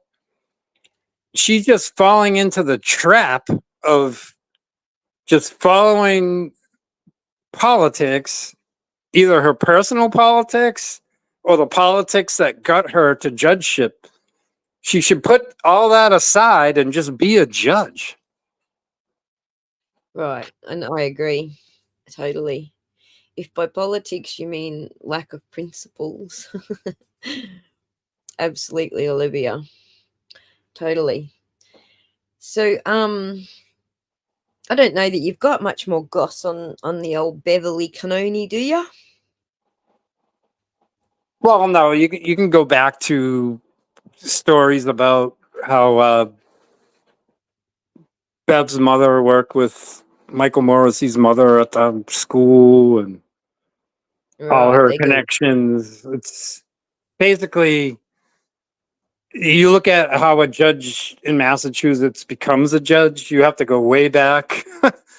Who they knew, who their family was, who their parents were, who they were connected to, and how like Bev eventually went to law school and how she became a public defender in Quincy District Court and what juice she needed to get, you know, even in the position to run for a judge. And my guess, and I don't have receipts or facts, my guess is her connections to Michael Morrissey, because he's been a major Massachusetts politician since the 70s.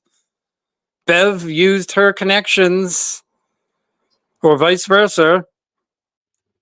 So somebody like Michael Morrissey, a very powerful politician in Massachusetts, gave Deval Patrick, when he was governor, a ring. Says, hey, I have Beverly Canoni here. She's a great public defender here, and she'd make a great judge. And she got the nomination. It's just she became a judge through a lot of things that had to happen before that. Yeah. Just on the last 2 comments I put on the screen, denying the spoken objection thing, Michelle's on the ball here. It does mess up the record for appeal, and she was covering hers and Lally's backsides as far as Karen taking anything to appeal by saying no spoken objections. So yes, the grounds for the objection was what she was silencing, and she was doing it to cover hers and Lally's backsides and to Right. So Bev has plausible deniability through all of this. So if you look at it as pessimistic point of view as me, where Bev was sent on this mission to save D.A. Morrissey, she's doing it in a very intelligent and I could say conniving way. She's doing it in a way where even if this goes to the SJC and it's overturned or whatever, no matter where we go with this, she has plausible deniability. Yep. Have you seen her do that before? Like to disallow spoken grounds for objection. Have you seen her do that before in any other? It's that I don't recall. I just know that her last cop on a live trials, it took two of them, they were a disaster because she was so pro-defendant. She was telling the Chesna family, you can't openly cry in court. She was like so opposite of the Karen Reed trial. I can't even begin to describe like how bad it was. She didn't want any of the cops coming into the courtroom with uniforms on, and we have to protect Emmanuel Lopes. He has mental illness. Yeah, already unalived the cop and the neighbor next door, but as a liberal activist judge, I have to protect the defendant Lopes. She was like way over to the other side. And then when you watch the Karen Reed trial, Karen Reed is like evil and is this funny, Miss Reed? She switched it up so bad. Like I wish we could do like a split screen and show her last two cop on alive trials on how different Bev is in between the two trials. People would be flabbergasted. All right, so just on that topic, I am going to now go and watch the Chesna trial because I want to see the difference with my own eyes. The poor Chesna family was put through hell by Beverly. I feel so bad for them. But eventually, after the first mistrial and the second trial, Lopes was convicted, thank God. Despite all of Bev's best efforts, Lopes was convicted. And then you watch the Karen Reed trial and you're like, Bev, what are you doing? Like normally you protect the defendant. In this case, all you care about is protecting DA Meatball. Right. On Iceman's topic there, I completely agree. Suppressing the grounds for objection completely defeats the purpose of stating you have an objection. It doesn't make any sense in any book as far as I'm concerned. But my view is I'm a very dark black coffee view. A lot of people don't agree with me. But if you were to view the Chesna trial and see how she acted in that trial, and then skip ahead to the Karen Reed trial, you're going to see the differences. It's insane. She completely switched. I really want to look into it and just get the feel for what you're telling us. So I'm going to maybe I should cover it on my channel and start pulling out the differences and making some comparisons. That might be a good topic. What do you reckon? Oh, if you could get quotes from Bev in the Chesna trial and compare them to quotes during the Karen Reed trial, you would think it's two different people. You wouldn't even know it's the same judge. Yeah. Yeah. Okay. I think I will. I think that might be a project while we're waiting for the appeal and other news to come out. We might do that. And the funny thing is, the Free Karen Reed group was outside of the courtroom protesting the pretrial for Karen Reed. Meanwhile, the Chesna trial was going on inside the courtroom. And I remember approaching some of the Chesna family and like apologizing, like, oh, I'm sorry. You got Judge Bev. You guys are going through hell right now. But meanwhile, we're out here protesting Free Karen Reed. Her court is just, the way she acts as a judge is just ridiculous. It's not right. I just wish we had a better judge through the whole thing, through both trials. I wish we had a better judge.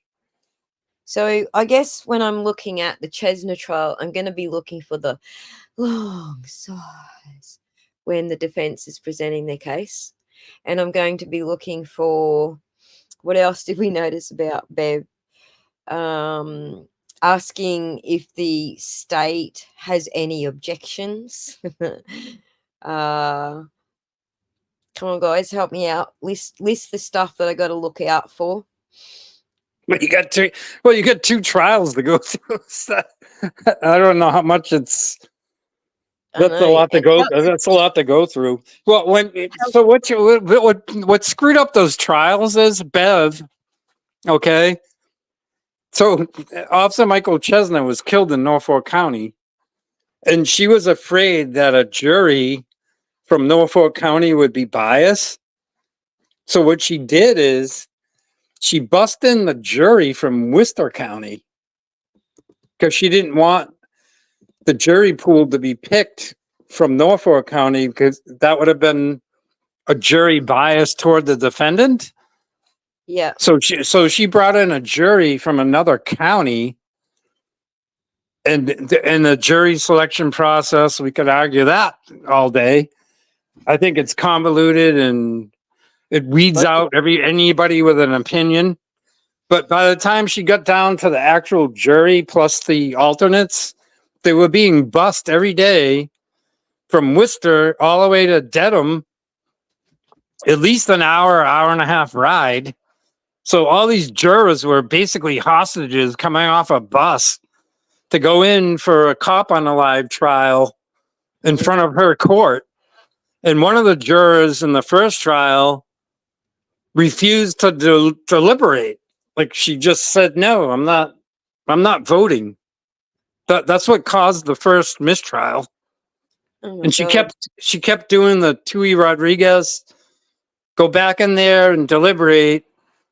And the foreman kept coming out and saying, "Look it, this woman with like pink hair or purple hair, she refuses to vote. She could have changed that person out with an alternate, but she refused." So Yeah, that trial ended in a mistrial. And then the poor Chesna family had to come back for a whole other trial. yeah. Iceman's got a whole list of them here. That's bloody awesome. Asking the witnesses if that's what they meant. Michelle, thank you.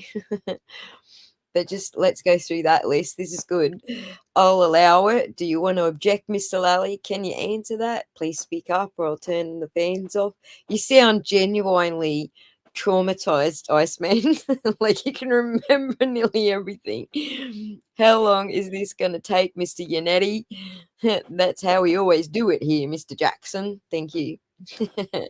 Yeah, I guarantee you, anybody that sat through the two Chesna trials that it took to convict Emmanuel Lopes, who killed Officer Chesna and a neighbor, by the way, he killed two people.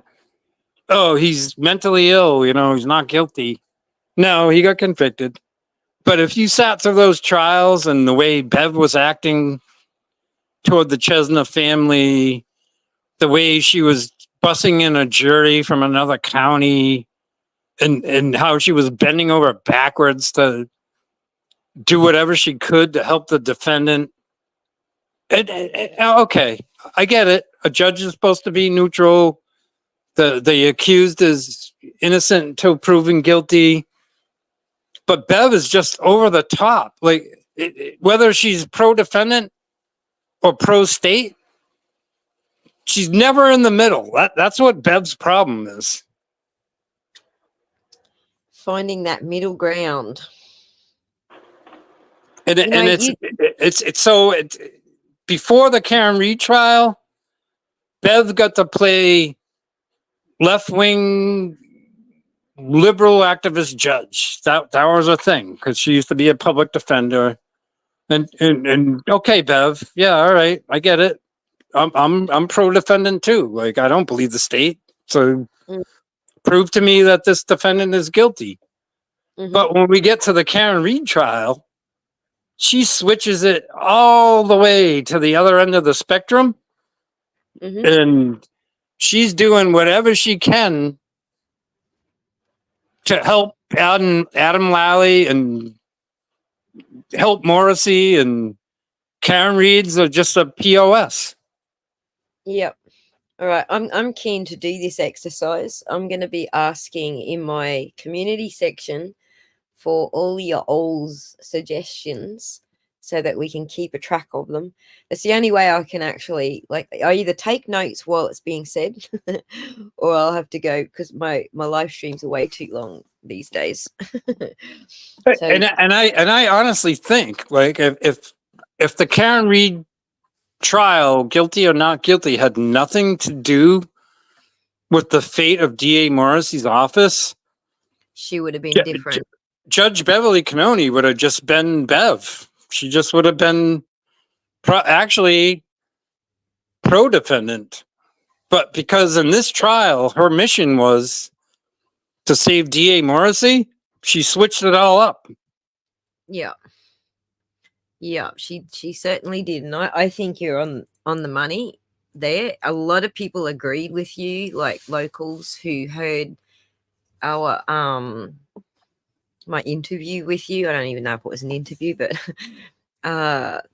people who heard that our locals said, yep, spot on the money. So well, I mean, so I'm just trying to educate people that don't know Bev and how she came to power and how she acts. To see Bev prior to Karen Reed and know how she came to power and how she became a judge, and then to see how Bev acted in the Karen Reed trial, all I've told you would give you more information as to why and how and what she was doing. The only reason, Mama, that you might be getting offended is because you missed the lead up to the conversation where we don't actually care what team they're from. That all of the Karen Reed supporters are from both sides of the fence, and I don't even vote, so I'm not on anyone's side of the fence. So I think that you're choosing to be offended rather than what we actually did say. Correct. Yeah, Karen Reed is all spectrums, all the whole thing. We have far left all the way to far right. Free Karen Reed movement has nothing to do with politics. I think Bev has a axe to grind with TB. Like, because you look at it, both the defense and the prosecution agreed we're not going to bring TB into it. And Judge Bev turned around and said, well, I disagree. I think he needs to come into it. So, well, that came out in one of the jurors' interviews.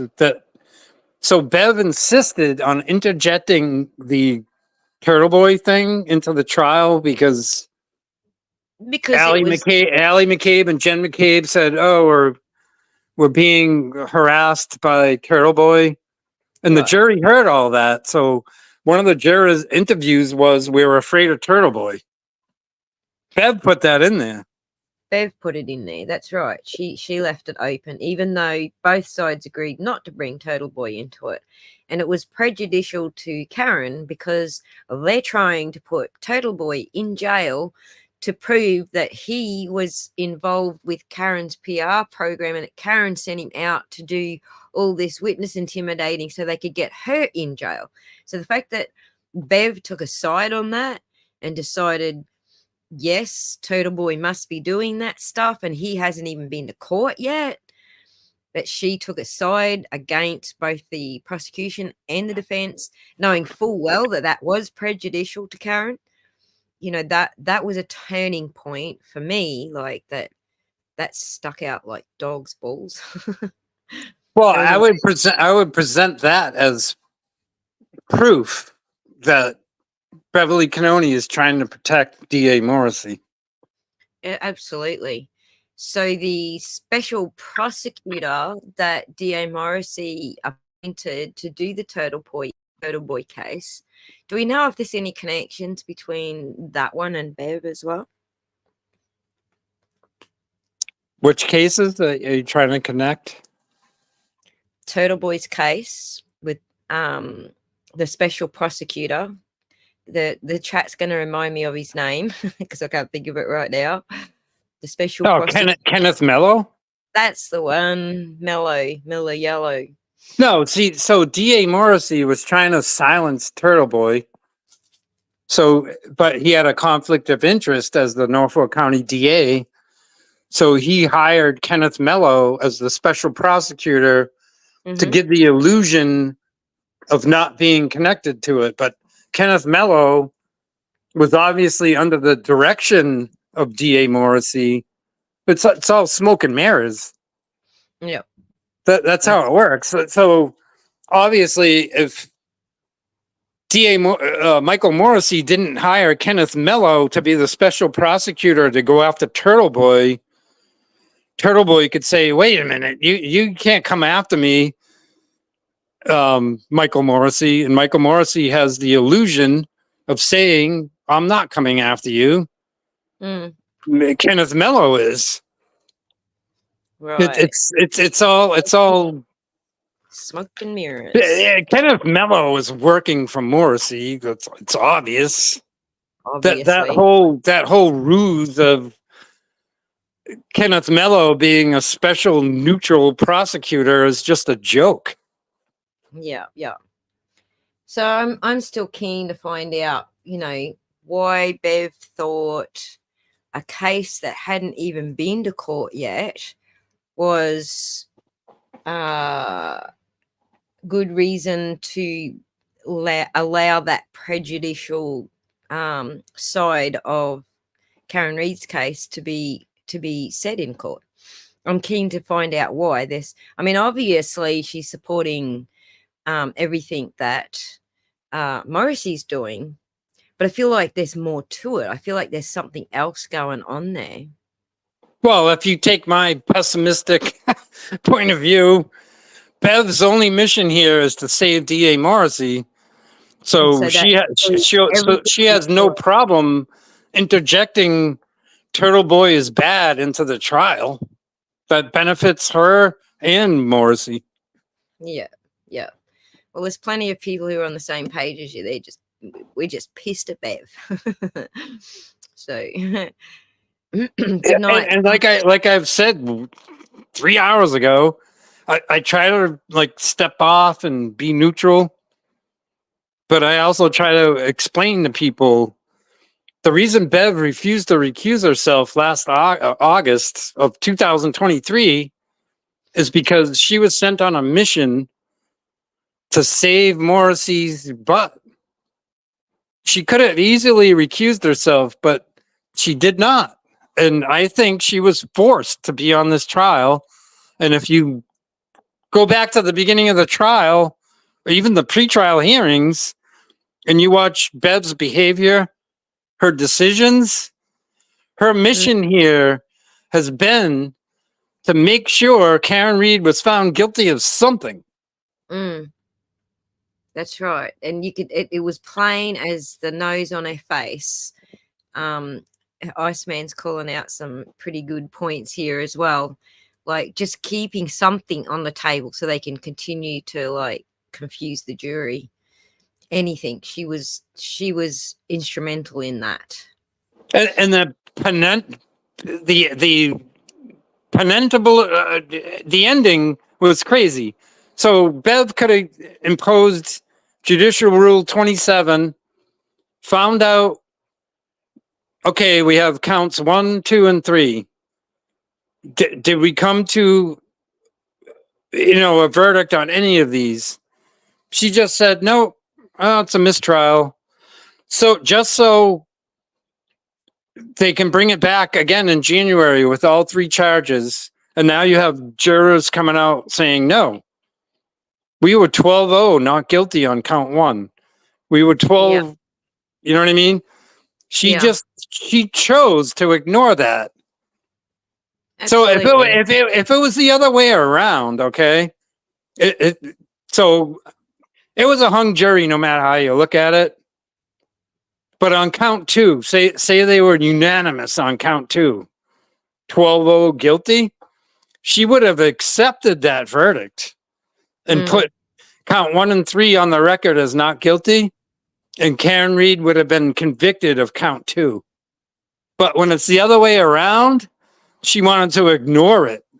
No, never mind. Mistrial. Right. To answer your question, Shari, no, the charges were upped because they were trying to scare Karen into pleading out early before any of this even went to pre-trial. Yep. Bev was an afterthought.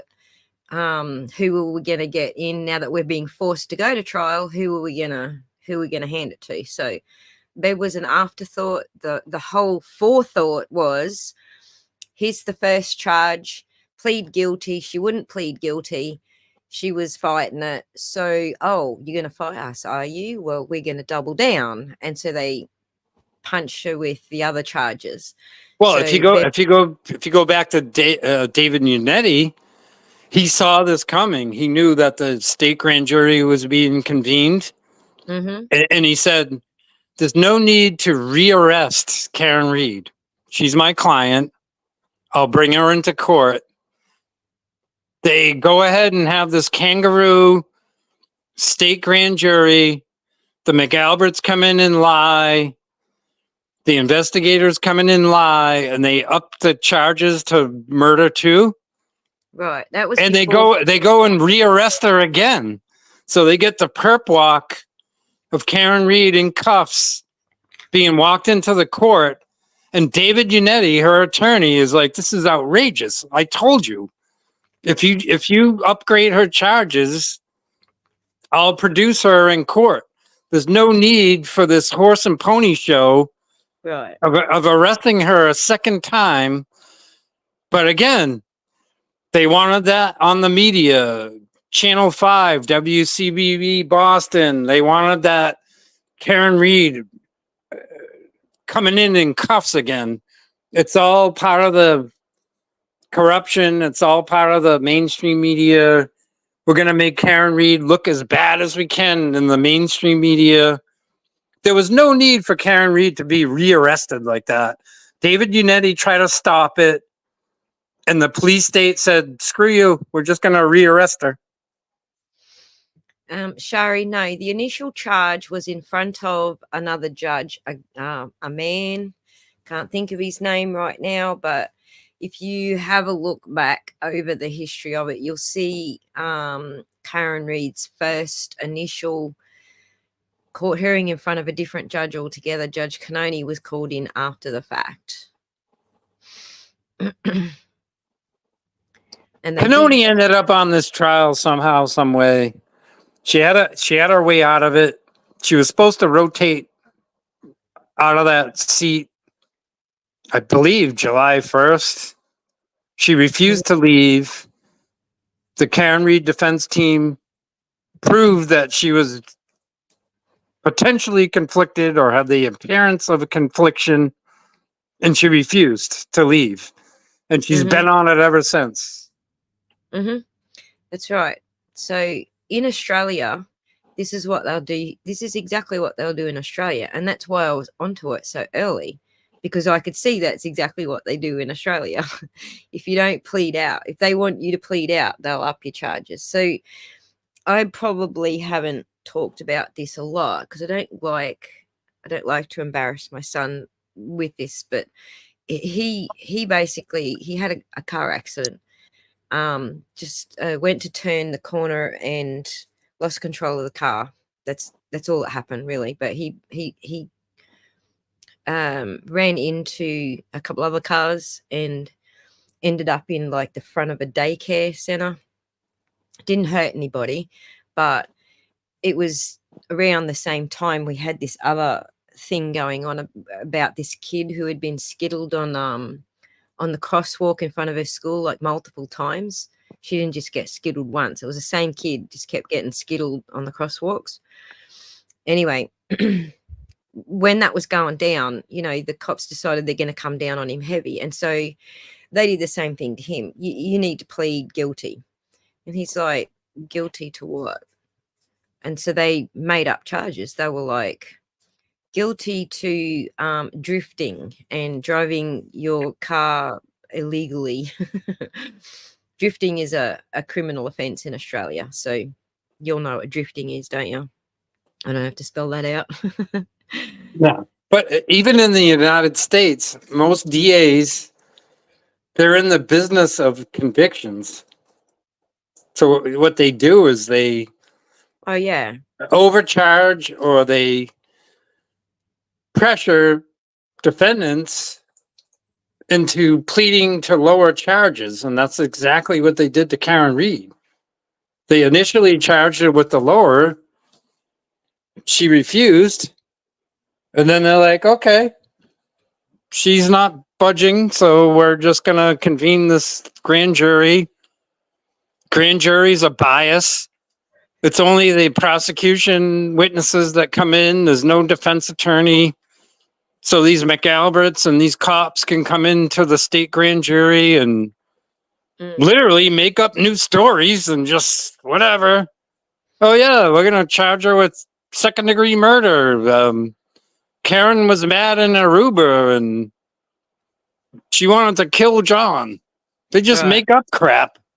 So, but I think D.A. Morrissey thought once he upped the ante to second degree, that Karen Reed would just cave and plead guilty to the original lower charges.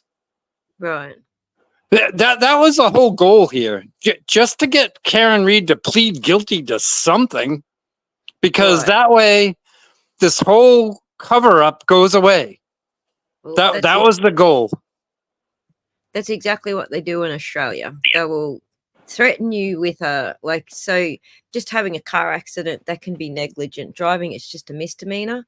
But if they threaten you with the criminal charge, now they're talking about something different. And so they threaten you first, and then you don't plead out, then they will hit you with the criminal charge and make it, make an example of you or your situation, which is what they were planning to do in my son's case. I mean, luckily we got a good judge in the end and he threw it all out, but that is what but I think a lot of people don't realize the history of even the Karen Reed case, that they don't realize what she was initially charged with. They're not aware of the hasty state grand jury that Michael Meatball Morrissey convened to up her charges to second degree.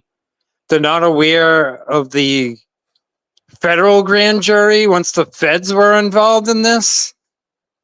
So if they just watch the Karen Reed trial from like day one of testimony, they have no idea of how it became to be what it is. They don't get all the backstory to it.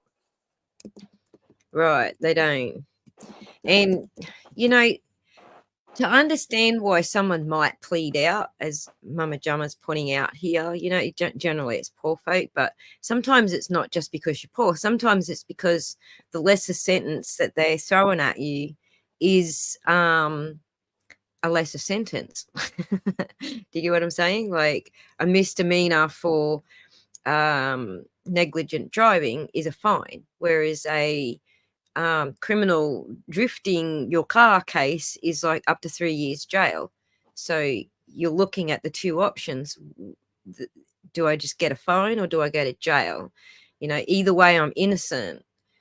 So which one do I choose? So that sometimes it's just down to a lot of people have pointed this out about the lawsuit, the civil lawsuit, that the insurance companies will look at, what's the cost of going to trial versus what's the cost of taking a settlement. It's the same kind of thing. We all weigh it up differently. And so the cops play that all the time. That's how they get people to plead guilty, basically. But you also have to look at like DA Michael Meatball Morrissey and ADA Lally. So if he's going for re-election, they look at the like conviction rate. You know what I mean? Like, oh, elect me for DA. I convicted 99% of my. There's so much politics behind this. Like, so Karen Reed, they set her up. They framed her. They initially charged her lower, then they charged her higher, just like pushing down on her until she caved in. Thank God she refused. She got support behind her.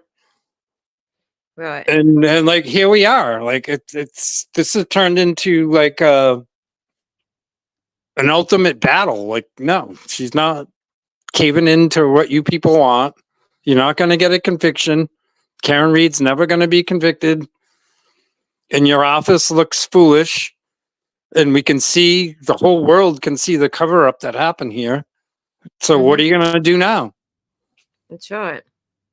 Tex, you're exactly right. Is just exactly like blackmail. Take the charges or make it 10 times worse. They do it here in Australia as well. So, yeah. All right, Scott, I think we have been nearly 4 hours, and I'm probably going to run. Yeah, way too long, right?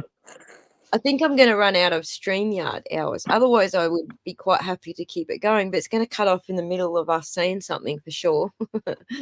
So you only get so many free StreamYard hours per month, apparently. So I've been notified. So I would like to thank you very much for coming up and talking about all of these subjects. Like, wow, we have filled a lot of space tonight.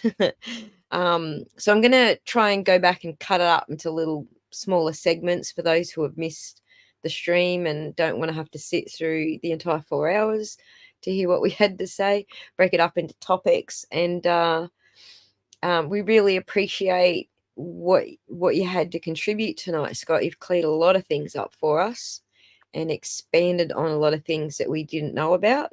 So we appreciate that. Yeah, I kept her on the air way too long, and I was way too chatty. No. You got to edit to all of this. I like the chatty. I do like the chatty. So we've got, our audience is kind of like made up of two types. So we've got people who like the live streams and will sit through the live streams, then people who have, day jobs and don't have time. So that's why I like to cut it down and make it smaller chunks for people who don't have time for the long streams.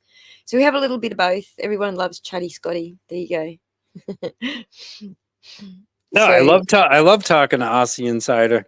I could talk to her all night. Man, I could be here all night too. If we didn't have StreamYard giving me bloody messages saying you're about to run out, I would keep it going. Yeah. I don't want it to end in the middle of a sentence and then we don't get to say our hoorays and stuff. All